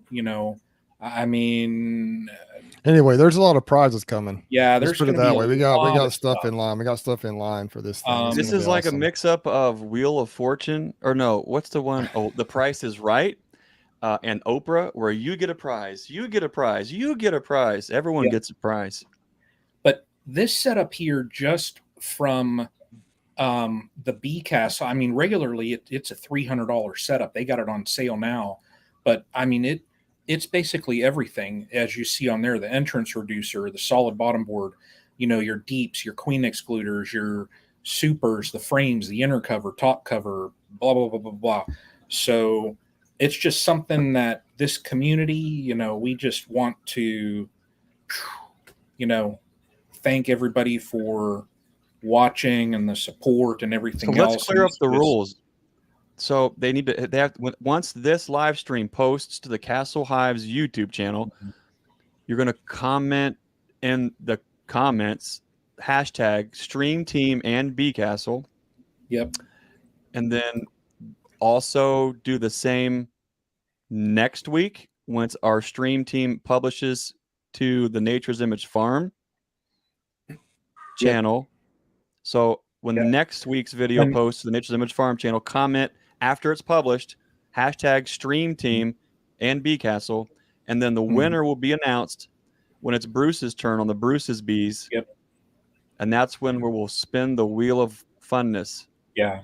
Now, disclaimer also, because I'm going to ship this thing out continental US. If it's outside of the US, it'd probably be, well, I'd probably have to take a second loan and a mortgage to send that. But Shipping right now is the price of shipping alone in this thing, folks. If you just the queens that went from here to New Jersey 2 days was $54. Next day is $110 now. Yeah, it's To crazy. The ship queens in a little box. Last year, this is like $60. Yeah. Now it's $110 to ship. Doesn't matter if it's one queen or 20 in there. $102 for next day. Yep. Yeah. Don't get me started on just that, right, throw Yappy? in StreamTeam and BCastle. The reason why, I want you to comment that on this week's and next week's, and we'll talk about it next week as well, is that way before we get to Bruce's, I can populate that wheel and have it all ready. I can go through, see who's commented, and get you on there. So, but just comment on this week and then next week, and then in 2 weeks, Bruce is gonna, it'll be live action on Bruce's. Texas Beekeeper has a clarification though, so you're not going to comment on mine afterwards. It'll be loaded up before ours starts, right? Before my chat starts. Is that right? Yep. So it's going to be the next 2 weeks, and then after that, Yeah. it'll be when my live starts, it'll pretty much be that'll be the end of the opportunity to win the hive. But I think there'll be some more prizes coming along on the other chats for other items. That'll be spinning like we've done in the past. I plan on having some on mine. I don't know about Greg, if you're going to do anything on yours next week, but yeah, it's a lot of fun just giving back, guys. I mean, y'all have been so supportive of us and everything we're doing. It's a lot of fun just giving back to you guys a little bit. And we have other people, like we have vendors, like, that are actually, they want to share items too and do things. And so I'm working on a little something behind the scenes myself of a product I hope I can get thrown together to give away on some of these stream teams too. As it'll be an exclusive. I haven't even told Brian and Greg about this, but oh my gosh, if it turns out, I don't know if it's going to work out. So that's why I haven't told you I'm working on something with a person who's been on here he's got a before. trick up his sleeve. A product that I think will be pretty cool. There's only going to be about 10 or 20 of them ever to exist probably. And so, but I'll have to just see if it works out before I tell you what it is. Okay. Yappy, let's get Yappy involved, man. We're boring him. He likes to be involved. He likes to be saying stuff. You are not boring me. Hey, business first. I like the haircut, Yappy. There's this thing going on where it's like Yappy could now enter a surfing contest and be like in a surfing video. No, I'm going full Viking. I'm doing neck down tattoos, everything. I'm going full Viking. Okay, well, skull. No, those scare me. Get you a Nature's Image Farm tattoo. Greg, you need to get a Nature's Image Farm tattoo. I tell you, Bruce, the way that my body is sagging and shaping and getting lumpy, the tattoos that I do have right now look like I was a bad idea.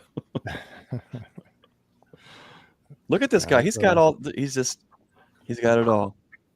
I'm I gotta turning get into I gotta get Yappy. Yappy, I need you on the podcast. Get you on the podcast. Get an interview with you. What and you would get we a free mug. What would we talk about? You know, I just don't know. What would we talk about, Yappy? I mean, jeez. Bees? I mean, come I'm on. gonna come down and see you and Bruce here. I think in maybe just a little over a month. Come down to Alabama, see you both. I'll plenty to All talk right. about. Listen, how long have we been on? What, an hour, 25 minutes? yeah, something like that. Hour and 32. How many viewers do you still have in there? 95. Well, All mine right. says 680. We'll take 680. Okay. All right.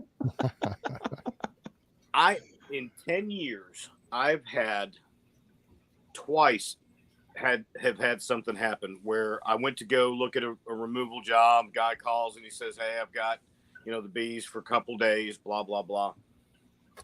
And what was it, about 2 years ago? I have to look at somewhere within the last 2 years. I got the hammer and the crowbar, and I'm starting to dismantle this eave because the bees are coming and going, and time frames were, well, they're probably there. And all of a sudden I look around the corner of the house and here comes the swarm moving in on me. Oh, nice. Yes. So, I mean, I jumped down, grab a camera and, get it all set up. Bees are coming in and, had a great time with that video. Well, last Friday, it happened again. And it was Really 10 times cooler than the last one. Customers just bought a house. They're moving a few little things in. They go into the laundry room area and there's bees everywhere. For some reason they check something downstairs. They got bees everywhere. And when a customer tells me they have, bees everywhere, I say, how many? And you can imagine over the phone when they're like, what do you mean, how many? To them, 25 bees is, the apocalypse. Uh-huh. So, and I explained it to him. I'll say, listen, I said, there's a method to the madness. I said, so just, play along like a TV show.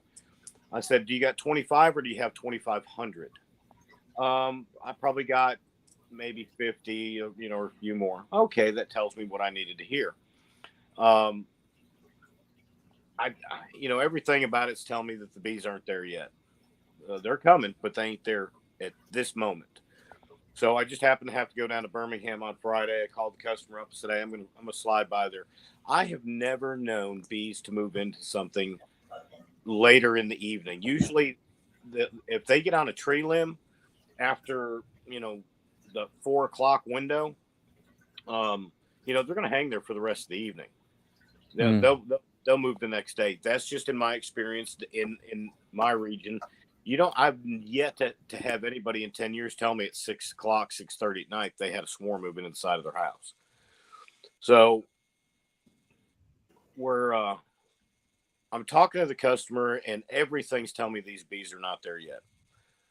So I made this suggestion to him. I said, here's what I want you to do. I want you to go get this, this, and this. I want you to do this, this, and this.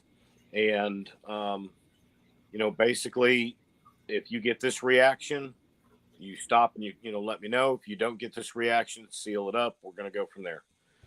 We're standing in the driveway, and all of a sudden, here comes the B-52 bomber over our heads. I look up. There's the cloud. I look at this guy's wife, and I said, "You remember that apocalypse I told you about?" She said, "Yeah." I said, "Look up," and they freaked out, dude. But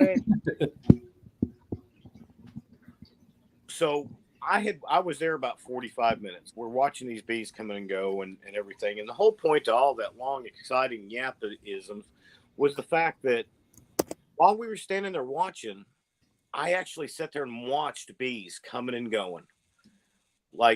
Not like what we would normally observe from a hive where they're going to get, some nectar, pollen, and come back and they're doing something like that. It was, boom, there goes one. But every time one would take off, it would go in the same direction, the same way.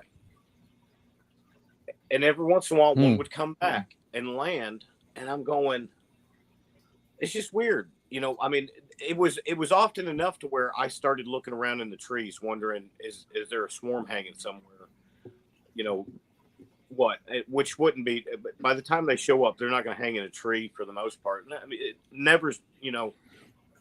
Mhm. There's always that weird that'll happen every once in a while. But when they finally get there, they're not hanging on a tree. They're going. They're here to move in. But I'm still looking. Well,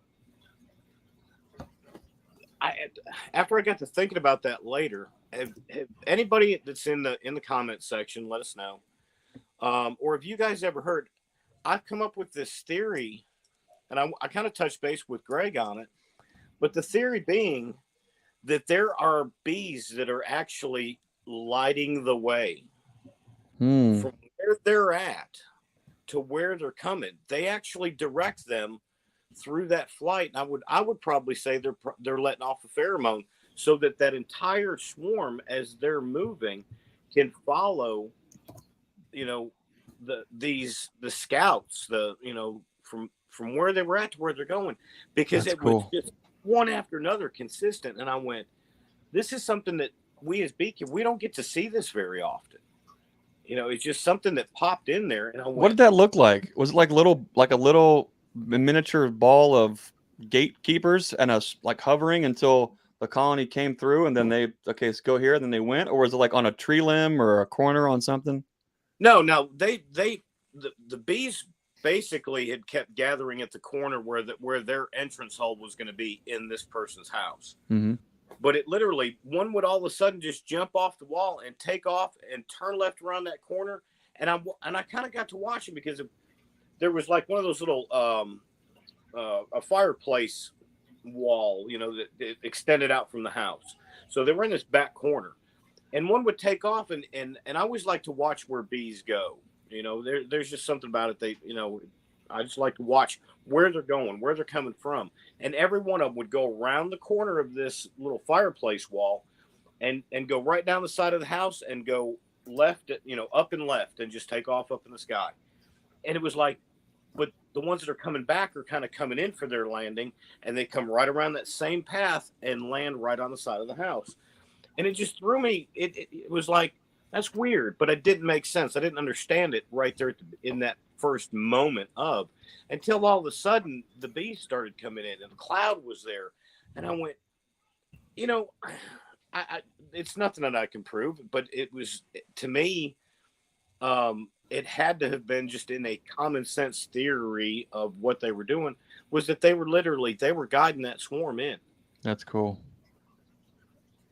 That's so cool to think that they're circling back just to make sure that there's no stragglers, that everyone still has the memo, they know where to go, they're still all communicating, going to the same place. How many other things do these bees do constantly that we absolutely have no concept of until we're lucky enough or blessed enough to be in a spot? Oh God. But now hang on. So I'm going to unplug her internets. We have Susan Burns here. Now, you all will see it on a video tomorrow, but what's his name? There was a different name that we were calling him by the other day, and I have it on record. It's on video. I think it was something like Greggy something. Greggy. Oh my goodness! What was gracious. it? Greggy. It might have been like Greggy Poo. Was it Greggy Poo? Okay, y'all, I'm getting embarrassed now. Come on. Luke, come here. Luke. Luke's over here laughing. Luke's looking at me, waiting. Luke, you want to say hi? He's in there seeing what Mom's doing. He's checking my reaction out. Good night. Right there. There it is. No, I can hide it. No, hide. Boom, gone. Nope, never happened. Look at that. Oh. Look at that. In tomorrow's video, it's a top bar hive, inspection, and it's Susie's hive, so it's special, I had to put that video out on Greg's birthday, Greggy Poo's birthday. So Yeah. I gave her such a hard time about getting old. Lordy, Lordy, Susan turned 40, and she says, "I'm going to get you back." She means what she She done it. says, and she She says did what it, she yeah. means. You know, I remember she just had a birthday not long ago that Greg could only be in there for like 12 minutes That's because it.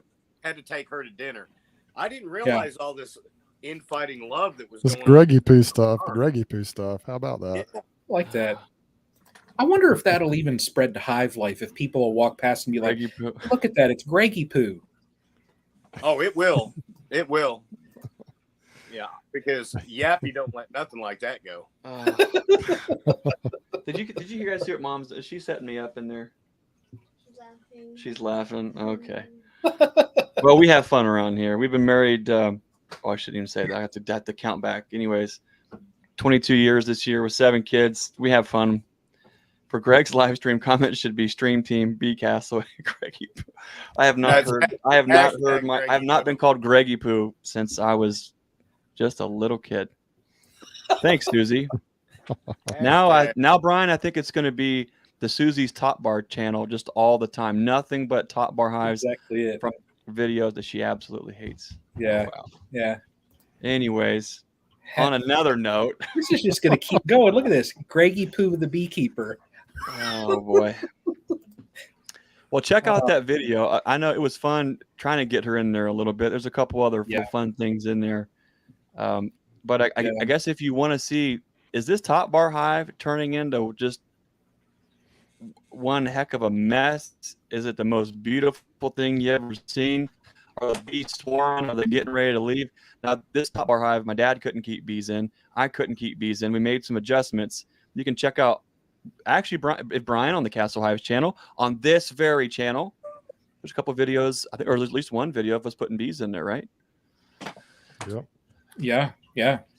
Tomorrow at Yappy showing us his good side there. Where'd he go? Yappy, he just something I said. off. He's back. He's better than ever. Yappy, what do you think of Top Bar Hives? Oh, what's he doing? Too much. Hey, I got a question for you. Okay. We were talking Fuzzy about World. Thanks for the $9.99. And Phil, the video earlier is from 33 Mile B, right? Yeah. Make sure we give everyone their shout outs. Okay. Sorry. Yeah, there's been a Please couple. go ahead. All right. So you were talking about he was asking about, plastic versus metal queen excluders. Okay. Yeah. Do the guys who do long hives or horizontal hives, how do they deal with, are they using excluders? We got that as part of the program, or is that something that they don't actually use? I have one I'm getting ready to put in. Brian, go ahead. Sorry. I got a little lag here. I've seen a design where you can take the divider board for whatever type of hive it is. Like in my case, it was a horizontal, and you can actually cut, a section of that divider board out and attach a queen excluder onto it. So if you choose to use the excluder, you have that option. Now, when I ran my horizontals last year, they basically had, it was 8 or whatever frames of brood. They had their brood nest. And beyond that, it was straight honey. So I did not use an excluder in it, but they do have the options. If you choose to do so, they have it.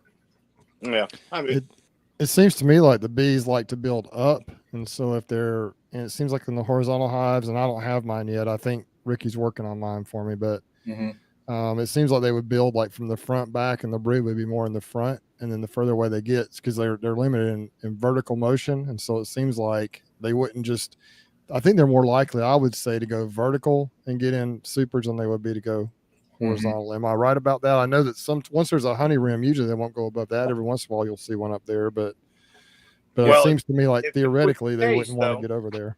What's that? But if that was the case, how do we get these queens to go up in double brood chambers? Because that's what I'm saying. I think they go vertically. They'll go vertical, I think, more likely.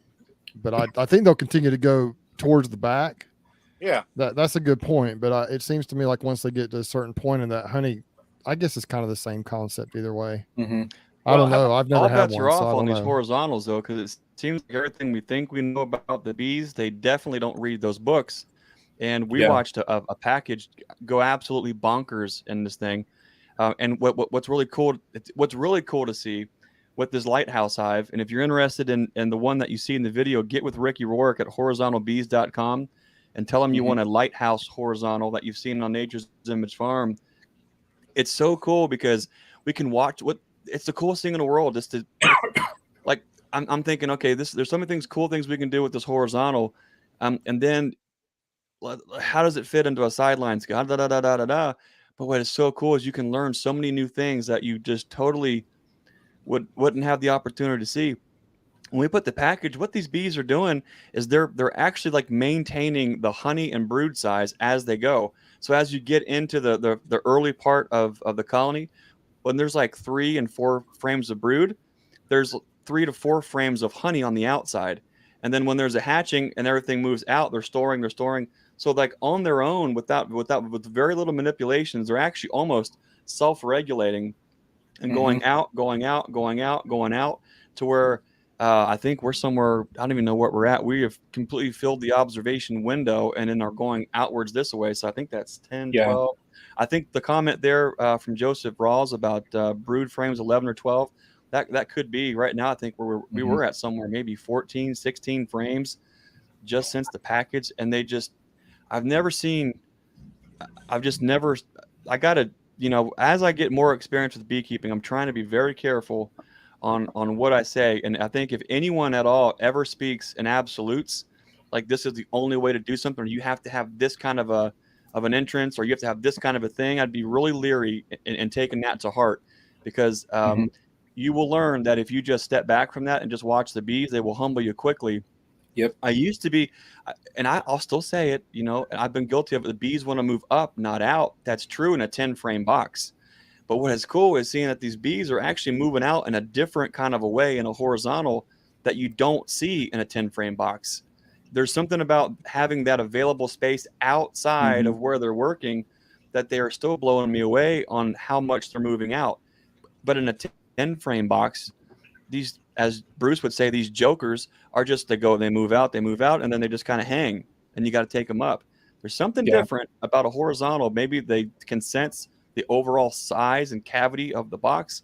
I don't know what it is, but there's definitely something different about beekeeping in a horizontal than it is a 10 frame going out. Yeah. You know what I'm going to try? So the only reason why I do not have one of my horizontals filled with bees right now is where I ran my frames last year, lengthwise.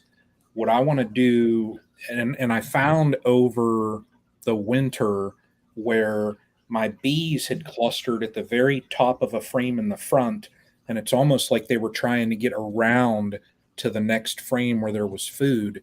What I want to do is run my frames this ways in the horizontal. That way they can move that channel without having to, they can go to the next set of frames over and move down. So they'll have several sets of frames that they can move. I don't know if that's the key in our area. I don't know, but that's the only reason why I don't have one filled now is I just need to change the design, build a rail in there so that I can set the frames down in. What do you do about the space between? That's what I'm going to have to play with. I don't know how thick of a rail I'm going to have to put in there. I got to play around. I know Anil, NKY Honeybees, built a setup where his frames were set in this ways and Parallel with that. Okay. And Interesting. I want to just check with him because I mean his designs also they're pretty spot on. So I want to see what type of rail he came up with, and then I want to do it. I don't know this year if I'll have time. I want to get that built out and have it completed before I just throw something in it. And I want to try and get the bees to make it through the winter. So I got a question for Yappy. I know Yappy, you deal with all types of different spaces. Yeah. Say I've seen you actually do some removals where you go in between like a upper room and a garage below. There's like a floor space in between, like on a 2-story home. So, I mean, I guess those spaces are a little different than a bee box, but it's kind of a similar configuration, maybe a horizontal hive. Which and kind of in your experience, well, not just in that kind of space, but any space, what do you see the most the bees would normally, I guess, the most common orientation of the comb? Is it going parallel to the front, like working back like this, or is it more like this right here? I know you see both probably. Which would you see most commonly? Do they lay the comb against the surface, or do they turn it perpendicular, or do they kind of go at an angle? To them, there's no, honestly, I would describe it as no rule as far as going sideways or going long. However, the majority of it's going to be the sideways. And when you guys were kind of going over this, I want the couple that makes those horizontal hives that was at the Hive Life conference. Yeah, Ricky. Yeah, I want Ricky Rourke. I want him to get a hold of me because I want one of those hives, and I want it terribly bad. But and the reason why is because 10 years ago, what he's building is something that, through my observations, which Bruce has asked about, in some of the best hives that I've removed, and part of it's because they're easier to rehome. All right, you've got a 12-inch joist space, okay, and usually there's about 3 or 4 inches of insulation below it, right? So if I go up through a ceiling, or even if I to remove it, well, you drop that down, and the frames that I'm dealing with are almost perfect to go into a wooden frame, rubber banded in, set it in a box. But in the reel, for what Bruce is asking, if they get in there and they start those first 1 or 2 pieces, sometimes they're on an angle. It ain't perfectly sideways. It may be on an angle, all right? And then every one of them will be on an angle after that, because once they get that first one made, they follow suit. It follows suit going all the way back through. Now, it depends on what was the size of the amount of bees that when they showed up, all right, the time of season, how much they get going on. They're trying to go sideways. But now here's what you find. When we look into a 10-frame Langstroth, okay, what is on the outer number 1, number 10 frames? They're always going to be feed frames, okay? The next frame coming in, 2 and 9, are going to be mostly feed on broody foodies, maybe a little bit of brood on the inside, and then the more we go to the center, the more we've got less and more brood. So we understand how that nest works. It is the exact same thing in the nature side of it, okay? But here's the one thing that I've always found interesting: the pollen and the honey in that when they first start building. The first frame closest to their entrance, the wall that's got the hole in it, or where they're going in between the floors, your first frame to 2 frames are always going to be feed frames in nature. Now I'm talking once they're established, okay? Because that when they first show up that first month, that that first frame, she may be laying eggs in it a week later, because that's all she's got. But after they've established, your first couple of frames are going to be the feed frames. Their installation, and this is one thing that the bees don't even realize they're protecting themselves from. They're protecting themselves from the homeowner who doesn't realize that we're out there and we can take care of this problem for them.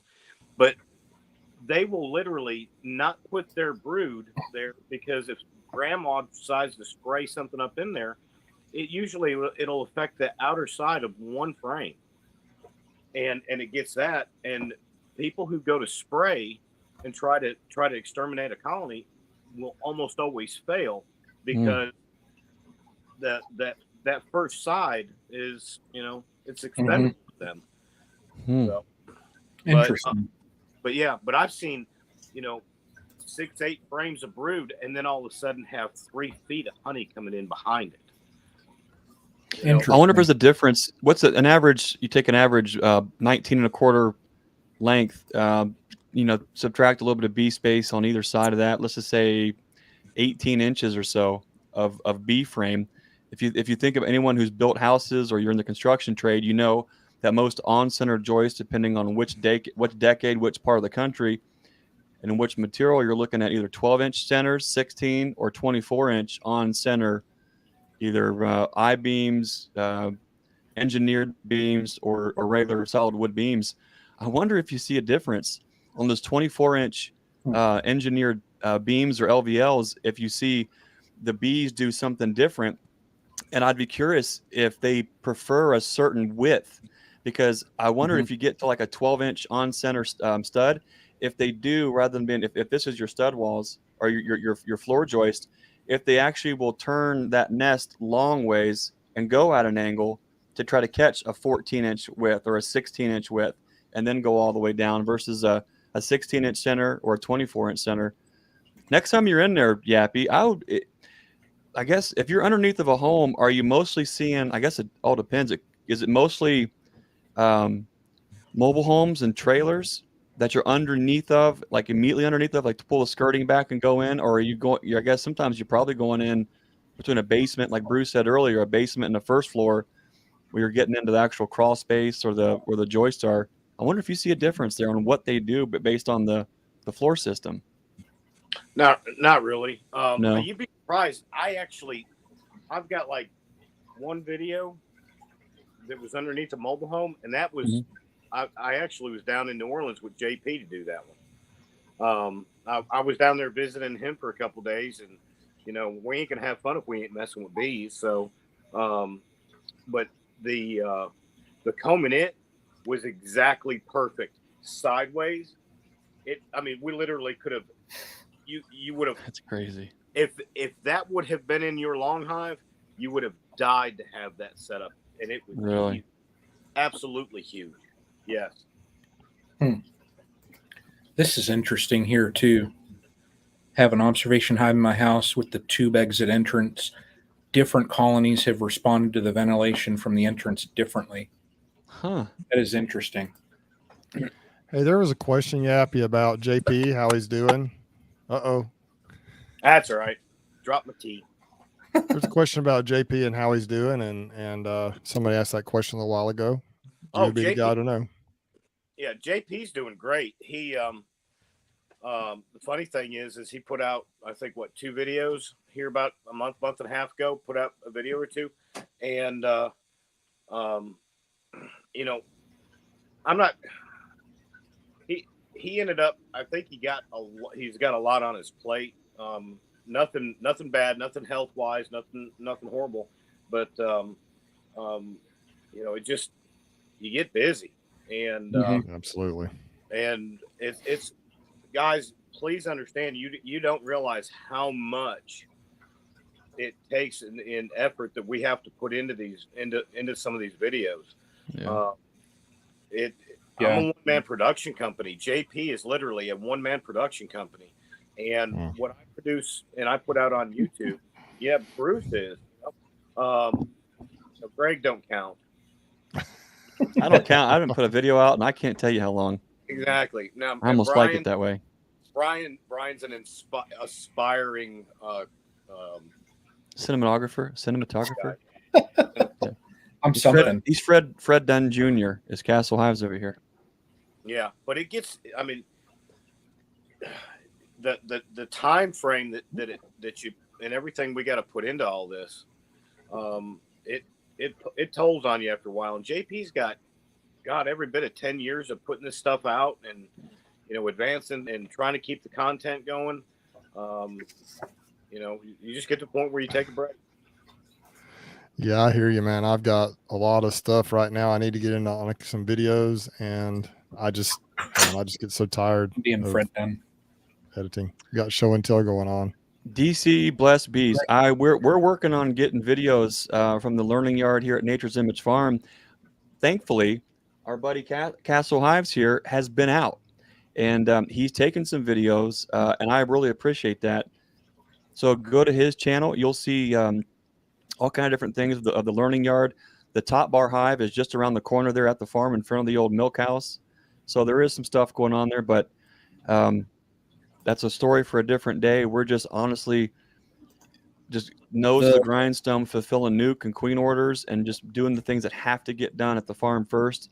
And as much as I love videos and sharing everything else, that is not the absolute priority. And I'm looking forward to things slowing down and doing that. Brian, every time you put something on the camera, I just want you to know that not only does it look amazing and clear, and we all know exactly what it is, but we're just hoping you keep putting more stuff up constantly. It's like a guessing game, like win, lose, or draw.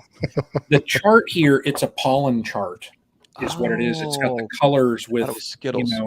Okay. No, it's got the colors and the names there. Yeah. Now, for those wondering here about the learning yard, look at this. And Greg doesn't even know that he doesn't even know this one yet. Uh-oh. Look at that right there. The learning yard. Oh. Nice. Is this another video? It might be another video. So I don't have I wonder, is our epic mistake that, oh my gosh, I can't believe you raised queens and marked queens and you just made this mistake in front of all your people on camera? Did that make it? I had instructions to not put that in, so I followed those instructions. We should have what you do after a whole year of the learning yard. What I want you to do is put a fail reel together, because that's, and I guess folks will see it later, but there are so many things. What's interesting, and you guys get it, when you're surrounded with 30 people and they're all looking and listening and wanting to learn and everything's going on, and then there's a camera in front of you and you're trying to like make sure they can see what you're doing and the queen and then the camera. Yep. I made a rookie mistake and I pulled my pin out that was laying in the hot sun upside down. And what is the first thing that I always, and you've probably heard me say it a million times, Brian, because you've seen me mark queens a bazillion times. What's the first thing I say when I pull that pin out? What do I do first? You got to test it. You got to dab it. You got to dab it. Just dab it off first. And then, so what do? I'm focused on, I'm actually looking at, because Brian's got one of those fancy GoPros where you can see you can like look on the front to see the screen. And so I'm holding up the queens. So I'm like looking and I get it right in the right spot. And I just grab my pin without even thinking. And the queen's the wrong way. And I just goosh. And that girl, she just got, let's just say she will be very easy to identify. Yes. Moving forward. Did not get it on her eyes. Yeah. Got it on her wings. Head. She doesn't need those anymore. She's good. Basically, I think her head is proper color. But then other than that, her legs, wings, abdomen, everything is yellow. She got her nails done. She got her hair did. She ran through the spa. It happens. That happens all. We make mistakes every single day, and that's just part of it. Yeah. So Yappy, you mentioned earlier about how much work goes into doing these videos. I just curious to see from you guys, how much time on average does it take you to just maybe shoot the video, edit the video, get it to production? What do you think it takes? Yappy, in your case, just an average cutout video. How long do you think it takes you to do everything? I know it varies. I set up. Yeah. I mean, I like to try to set up, depending on the job, I like to try to set up at least 3 different cameras now. Got 3 cameras rolling, and then, you put all that in line in post. But, I mean, the cameras only roll as long as the job is. So if it's a 3 or 4 hour job, then, you got that going on. But you literally have to be in multi-mode. I'm producing, I'm writing a story, I'm trying to get certain parts of content, all right, stuff that'll help make a transition or do whatever, while I'm still trying to get all these bees. Okay. And there's that. And then with your homeowner over your shoulder. Oh yeah, I love tools it. Out, house being destroyed. Yeah, well, not destroyed. Meticulously taken apart. Thank you for letting me come over and cut holes in your house. What's Yappy eating? There's some questions here. They want to know, number 1, what kind of tea does Yappy drink? Is it hot, cold, what flavor? And is there honey in it? And number 2, what did Yappy just take a bite of? The thing people want to know. Milo's sweet tea. I don't prefer to put ice cubes in my sweet tea, but it is cold. And the cheapest generic peanut butter that I can. That's it. Hey, I see Charlie and Joseph, and there's been a couple people that have thrown this comment up. Throw the comment like not in the live chat. Throw it like after the stream, or if you see like the comment down below the video description in that, throw it in that comment section. That way I can, pull the video up, look at that string of comments, and anybody that has Stream Team and B Castle, that's where your name will go on the wheel. It'll be then next week on Greg's also. So if you can't make his stream, just throw a comment under it next week as well. So comment here, comment there, and I'm going to tally up the wheel. And then on, Bruce's, that's when we'll spin it. But I've seen a couple people throw in the comments in the live chat. I'm not going to go and watch. Thank you for the practice and letting everybody know exactly how it's supposed to be spelled. That's perfect. Yeah, but I won't be able to go through 2 hours again just to If there's see. a bunch of hashtag Greggy poo at the end of things, so that I don't know what we're going to do. We're going to have to give them a special prize. Have to, yeah, I don't know what that could be. Hashtag Greggy poo. Yeah. So by the time I end up throwing in, footage of all that, get it all loaded back up, keeping cameras squared away, making sure that you got 3 cameras. They all got to be in the same recording mode and frame rates and blah, blah, blah. Get it all home. Now in the hypothetical, which I run primarily pretty much GoPros. Okay. So GoPros are data hogs. So now I get home, come to find out I've got 3 cameras that I'm running somewhere around, 15 gigabytes per camera of footage. Offload that takes 2 hours. And then, okay, now we've got it put away. It's in the safe. We'll get it later. But then depending on how things flow, and this is what's really kind of different, I can spend 5 or 6 hours. I can spend 8 or 10 hours on a video. But believe this or not, you want to talk about just one camera, a lot of it being handheld and shot. That last video that I put out that, what was it titled? Something about, you wouldn't believe, the new homeowners found this and immediately called me. I had a camera in hand for 45 minutes. We shot, just hit a blip, a minute or two, had probably 18 or 20 segments, got home, put it all on the computer, went and edited all that out. I spent about an hour to edit that video. And I've had comments about that being the greatest video that I've put out yet. The cut, the everything else. And I'm going, what am I doing wrong here, people? No doubt, man. I try to give you bells and whistles, and then all of a sudden it's like, a little zoom in, a zoom out, a jump cut here, whatever. Spent an hour on that video. Now, yeah. So you're talking typically what, 8 to 10 hours on a video at least? I know. Easy. Yeah. But I mean, that's just the edit part. Now you throw in, get this. I mean, we all got different internet speeds. Oh, don't even. Now, don't even go there. It takes, depending on the length of the video, and I'm a somewhere in like the 6 to 8 minute window. I mean, that's trying to give the people who are regular viewers a little bit more. But for the most part, people watching our videos, they want the wow factor, and then as quick as they get that, they go on to the next one. So you get the average 3 or 4 minute one. Then you get some people that really like your content, and they'll stay in there the whole time. But you're looking at a 45-minute to an hour to upload it. Then to go through, you've got to put your title in there. You've got all these little check boxes. The description of, you're sitting there typing out all the description and everything else. So uploading can take you 2 hours of sitting behind a computer just to upload a video. I wish it took 2 hours.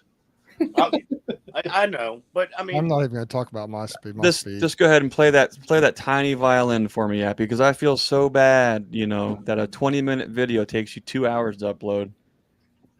Yeah. Well, how about this one?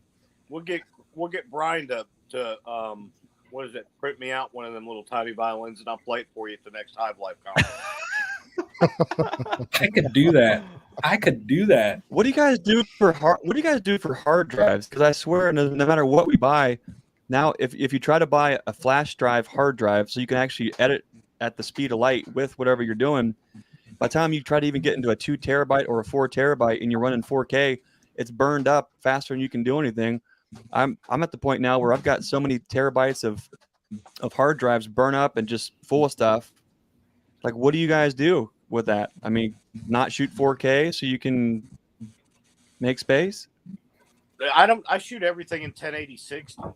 That's what I do too. 1080-60 is going to give you everything. Yeah, it's going to give you everything you want. I like the 60 frames a second part of it because if I want to do a slow mo in there, that I can hit. It You have more frames to cut from. Yeah, frame a second, and it gives me that window where all of a sudden I can hit the slow mo, which is what I did that last video. I mean, it's like we're 10 seconds in, and all of a sudden there's a slow mo, and and it hit right. But I just like the way that people, you get into some of these huge normal YouTube channels, and they turn around, they hate the color profile of a GoPro. I tolerate it just because it is vibrant, and the coloring and everything's is good. It adjusts well, and for the level at what I'm at, it's worth every dime. It was worth every dime. 4K definitely gives you more bandwidth to start with. If you were doing stuff where you are doing any kind of slow zooms or you're going way into what you're looking at, you can't do that as clean as you can with 4K. That's the trade-off. It's just like audio engineering. If you're going in at full bit and full sample rate, you have more collected material to cut from, to edits. There's more material to make all those changes. At some point, we're just geeking out, though. At 4K, there is more there to be able to zoom in and do some certain things.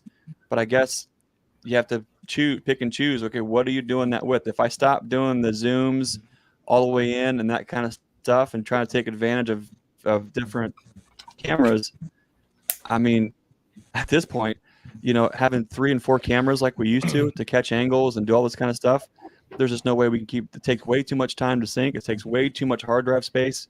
We end up getting to the point where we don't have time to do it anyways. Maybe I just grab an iPhone and a GoPro and get what I can and be happy with that. I'm just a grumpy Greg. The day before his 40th birthday, complaining that doesn't have enough time to make videos, and then when he does, it's too. Anyways, I think, I shoot all my stuff either on my M50 or my iPhone. And I think the iPhone has more incredible ability to shoot video. The problem with the iPhone is the sound gets a little bit busy sometimes on there, and I don't know how to audio engineer it like you do, Greg. Yeah. So I use my M50. I've got a Smart Mic Plus mics I use, which help with the sound. It has noise cancellation and stuff, and I don't know how to even mess with the sound much. And so as far as like getting the noise out, but I will say this, I think that a lot of people just want to see bare bones stuff. Gus put in here, I've just been using my iPhone and YouTube Studio. Yeah. I just uploaded in my editing software, and then you can add all that stuff in and do the zoom in and zoom out. I don't zoom in real super close for often because it does get a little bit blurry sometimes, but I think some of my most popular videos have been ones where I'm just walking around the bee yard and I see something crazy happening or see just some incredibly strong bees. And I'll walk over and I say, hey guys, check out these bees. And I'll pop the lid, pull out the iPhone and film it and say, I can't believe what these bees are doing. I'll pull out a couple of frames and just stuff like that, where people are just amazed by that. But I do think there's also a place for doing the really good, amazing videos with all the good quality. Like that video you did, Be the Lighthouse, Greg, that thing is still one of my favorite beekeeping videos ever. And it's the one you use for introing on these channels for your live streams. And the one that Brian put together, and the ones, there's a place for all that. So I think we can do a little bit of all of it.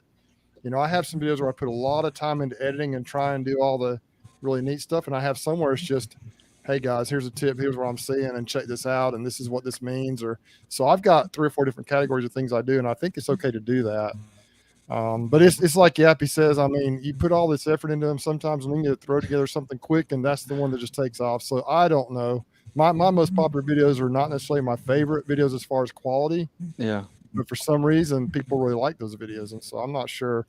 I know Yappy's has been viewed like what 20, how many million Bazillion, times? 20 trillion. Million times. 28 million 28 plus. million views. That thing, he pulled out his camera and he took, but it's That's a awesome. cool, exciting video. But man, the Joker just, I mean, at one point in Yappy, you lay your phone down and so you can't even see what's going on. It's like you put your camera down and Yappy just lay winked it at down me. and- He just looked right up and just winked. I think he was winking. It had to be like winking at his wife. I'm sure she's saying right there. I can Okay. promise you, I was winking at my wife.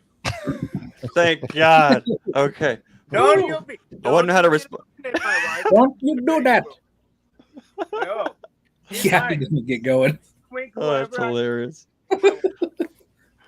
Oh, this my. is too fun.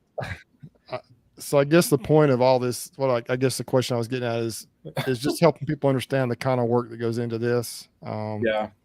And that's, even when I shoot it with my phone and I'm way more basic than you guys are, a lot of you, it still takes me just setting up the cameras, trying to figure out how to show what I'm doing without it being shadowy and weird, and just trying to get different angles. And then the editing, even if it's just 2 or 3, I mean, you're looking at, probably my average videos overall 8 to 10 hours probably I put into it between the shooting of them, setting everything up. For me, at least probably that 6 to 8, 10 hours on some of them, maybe even more on some. And so, but then when you look at the amount of money that comes in, if you're monetized, which we all are, it's just we do it because we love shooting videos and doing videos. We're not making a living at it. Now the app you might be with the 28 million views, but if you get lucky and things hit and and then the magic happens, it seems like it doesn't matter if it's your iPhone or it's 10 grand in video equipment. But the fact of the matter is, even we have when you have that kind of money wrapped up in equipment and you try to dial it in to use that equipment to its potential, and you've got 10 and 20 hours, 30 hours sometimes and stuff, and you're not getting the revenue back on YouTube. But you do it because it's the art of the creation of it and sharing a piece of your journey, sharing a piece of you. The art itself is a piece of you. It's a piece of your farm or your bee yard. That's what you put out there. If things hit, that's great. But if you're trying to get in and do things for the YouTube AdSense, you talk to this guy and I can't even point that. There we go. Talk to Yappy, and he'll tell you exactly why his video hit, and you'll realize that's not something you can just pull out of the ether. Yeah. Yep. Well, it's been 3. I'm dragging this whole thing down by getting on so late, and I'm just so peppy and full of stuff to spew out of my hillbilly mouth that I'll just keep talking all night. But I can see Bruce has been on here for a while. You guys have been on for a little while, so I don't know if you have any final thoughts, guys. You're peppy, Greg, because hang on one second. Let me backtrack here. You're peppy, Greggy Poo, because tomorrow is a certain special day. So, that's why. Mm-hmm. So, here we go. Embrace the 40. The Wickershire Project. She said, "Put that comment up there, Brian. That's a good one." Yeah, that's Billy. He's awesome. Hot redhead sitting on film mowing the lawn in a bikini. Okay, here's how you get views. Get out there. We'll let one of you guys get out there in like a Speedo or something and work the bees. Greg? You've got the nice bees. You guys have the nice bees up north up there. You guys could get out there and do that. We could do it easy. You'd probably get some bees. You could be butt naked with these bees and they're not going to hurt you. Yeah. Well, maybe in the very fall when they get protective, maybe. But I will tell you though that in my case, I don't really have a lot of products or any products I've developed, but like people like you, Greg, and even you, Brian, and Yappy, I'm not sure if you have some products you sell or whatever, but just having your channel. Yeah, there you go. Look how much hair. Just having your channel. I don't even have any. Look at that sneak peek. That's why Greg wears a hat. That's why you wear a hat. just having a channel helps get exposure to what you're doing, and so you're able to use that to kind of catapult your other business where it needs to go. And that's really, I think, how a lot of folks make money on YouTube is by, they have a side business and they're talking about that as they go along, and that's perfectly how it should be. I think that's kind of how YouTube's actually designed to help promote your brand and your products that you sell. And so that's also a good reason a good way to make money on YouTube. I do this whole thing here. originally started just to share my beekeeping is all. And that's all I Yeah. continue to do it. I mean, I just throw stuff out there and I show Yeah. whatever happens. And if I kill them, I kill them. You'll see. That's how mine started, but I'm too dang competitive just to say, okay, I'm just going to do You it. are. I want to figure out how to really grow big and make money at it. That's in my nature. I can't just, that's why I have 150 beehives, because I can't just have 10. Imagine I've if you'd gotta put just keep that kind of time growing. in, though, to raising some extra nukes or some extra queens. I mean, you already have the bees. You already know how to do it. Oh, So I it's know, like, do you man. spend the time creating videos on YouTube for money, or do you actually go to where you can make the money and boom and do that and then just share and expose that? And then maybe you'll just be blessed more than he can stand, like Yappy, and then that video just explodes and it's all part of it, icing on the cake, you know? Over top of us right now. Yep. Gentlemen, I have got to jump because I've got a nice little storm sitting right on top of me, and I got to go close some stuff up. Yeah, But we've had one Okay. blow through here too. yeah, it's stuff. Yeah, you take care, buddy. But guys, thanks for having me on. Yeah. And, Awesome. Grammy's Homestead always gets in there and comment. I finally found her on Facebook and sent her some love on a honey post she's got. Y'all get on there and get her sending some honey. But Cool. Yeah, you're getting some storms there, I can tell. Yap, you better get after it, man. I'm gonna Y'all be be safe up there. guys. Thank you so much for having me on. Yeah. I hope to enthuse you with something else unimportant again sometime in the future. Appreciate Hey, you, sir. Thanks. Take care, buddy. See ya, Yappy.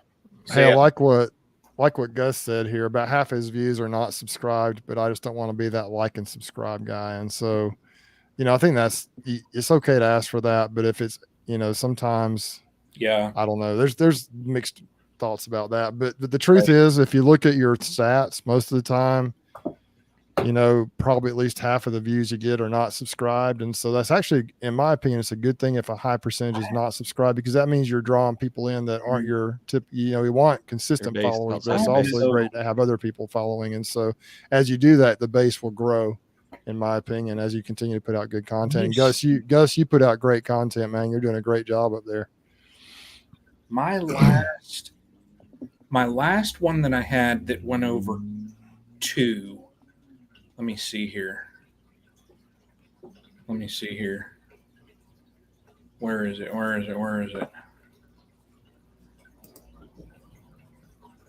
Oh, where is it? I'm not used to Does doing somebody this. have a fish tank going? It's right back there. Oh, nice. Wow. That's a nice sound. So my last video where they keep growing and it had like 2,600 views, 76.5% not subscribed. Yeah, there's nothing wrong with that. That's actually a good way to grow, I think. But anyway, it's been fun. It's been a different kind of chat tonight, but I think we've been able to address some different issues, and it's been a lot of fun. We appreciate everyone for being on here. It's always a pleasure to have you on here, and we appreciate you coming on, and hopefully you'll continue to watch our stuff, and hopefully we can, I guess, continue to give content that helps you out or that entertains you, if nothing else, right? But as far as my situation goes, we're just going to be just busy. I've got some more videos. I've got stuff filmed for 2 or 3 videos. I'm probably just going to maybe edit one of them. I just don't know when I'm going to get it all done. But who knows what's coming up. It's just a matter of sitting down and editing it and getting it uploaded. It's on my phone. It's on my camera. It's ready to get uploaded, but I just haven't uploaded and edited yet. So that's why you haven't seen a video from me in a little over a week. But it's got a super busy time right now here with us. As you saw earlier, you saw the pictures of the what's going on with the tallow down here. You've seen Mike's channel, you've seen my channel. Yeah. You've seen what's going on. You saw those pictures earlier of what's going on up north of Auburn, up there in Dadeville area, with Ted and Selena up there helping him. So crazy stuff, but we'll just keep plugging along. And I look forward to some of these giveaways. I think I'm going to try, I know that this is actually going to be coming from Brian initiated the prize is coming up. He initiated the prize that's coming up, but it'll be on my chat. But no, but That's I ain't even gonna be awesome. able to lift it. Would you look at that? Would you look at that? Look There at you that. Would you look 10 at that? frame unassembled, 2 deep, 1 super. Now, again, throw in Stream Team and B Castle after the stream in the comments, and then same thing for next week in the comments on Greg's. And yeah, like Bruce said, there's going to be a lot. We're gonna, and it's not always going to be a $300 an item worth $300, but we're going to try to give out some things and do some things. I think it's just a lot of fun to do that, and you know we're doing it because we appreciate you guys for coming on here. Just a way we can say thanks. That's right. So be looking forward to some of that coming up, and it'll vary each time, but I think we're going to try to do a little bit more of that as we go along. Yep. So I appreciate everybody, and it's been a lot of fun as always. Yeah, awesome. One last thing I'll throw in too. Tomorrow, 6 o'clock, I've got a premiere coming out. For those that are just wondering, it was from part of my time down at Nature's Image Farm. It's the Top Bar Hive. So if Susie's you're Top curious Bar Hive. about that, well, I Susie's gotta watch Hive. that. I'm looking forward to that. And I tell you what, I'm not going to give anything away about that, but it's worth watching. So that's it. Well, Worth watching. we're the kind of guys where you can laugh with us, you can laugh at us. It doesn't matter as long as you're having a good time. That's the most important thing. I appreciate Bruce, you sharing what you do, like you do on your channel, and having you as a friend. Brian, same thing. And I appreciate you coming out and getting video. Otherwise, we would be like YouTube faded to oblivion. So I appreciate you putting some content out there so folks can at least kind of see what we're up to. I appreciate you as a friend and all your support. The Susie Hive is fun and it's cool. There's a lot of things that's neat about it, a lot of challenges about it. And I guess you're going to hear where this, I guess, is that where this Greggy Poo thing originated from? I guess you'll have to see to find out. Thanks everybody for all the early birthday wishes. That's tomorrow. I turned 38 all day long, never going to 40. But Right.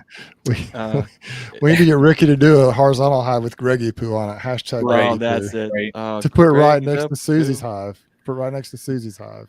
Billy, you can find both of their channels afterwards. It's in the comments or in the description of this stream. You know, those that don't know Greg and those that, wow, look at that. I messed that up. Those that don't know Greg or Bruce, you can find links to their channels in the description. So, yeah, come check it out. If you like what you see. Definitely. Next week, we'll be on the Nature's Image Farm YouTube channel for round 2 of the hashtag Stream Team and B Castle comments. And Greggy Poo. And Greggy Poo. Now, make sure you're not putting the comments in the live stream because Greggy Poo and Susie cute. That's cute. Oh, I like that. It. There we go. And that's what I just leave it to Grammy. We need to get Grammy on here one night. We have to do that. That would be fun. She is awesome. Like that. Make sure you're throwing them hashtags, and for all you folks, what's a hashtag? It's a little pound thing, you know. You'll figure it out. Yeah. Follow suit. You'll see the comments, but be sure to put the comments in the videos once the videos are published, not in the live stream. Thank you for the practice and the spell checks and the reminding us that we could always be more clear with our instructions. So thank you for that learning opportunity. Right. Make sure it goes in the comments and the published video of this one. And then after next week, when that one gets published, put those in the comments there too. It's going to be awesome. It's going to be fun. It's going to be free. And you got what you paid for. So, I mean, how can you argue, guys? I mean, how can you? Yeah. Absolutely. Enough said. That's perfect. Well, yeah. I could go on forever. Bruce, you sure? 20 more minutes of explaining it? I mean, I'm just getting started. On that note, I'm going to click a button over here. Appreciate you guys. Yep. Be the lighthouse. We'll see you next time. Thanks, everybody. Y'all take care.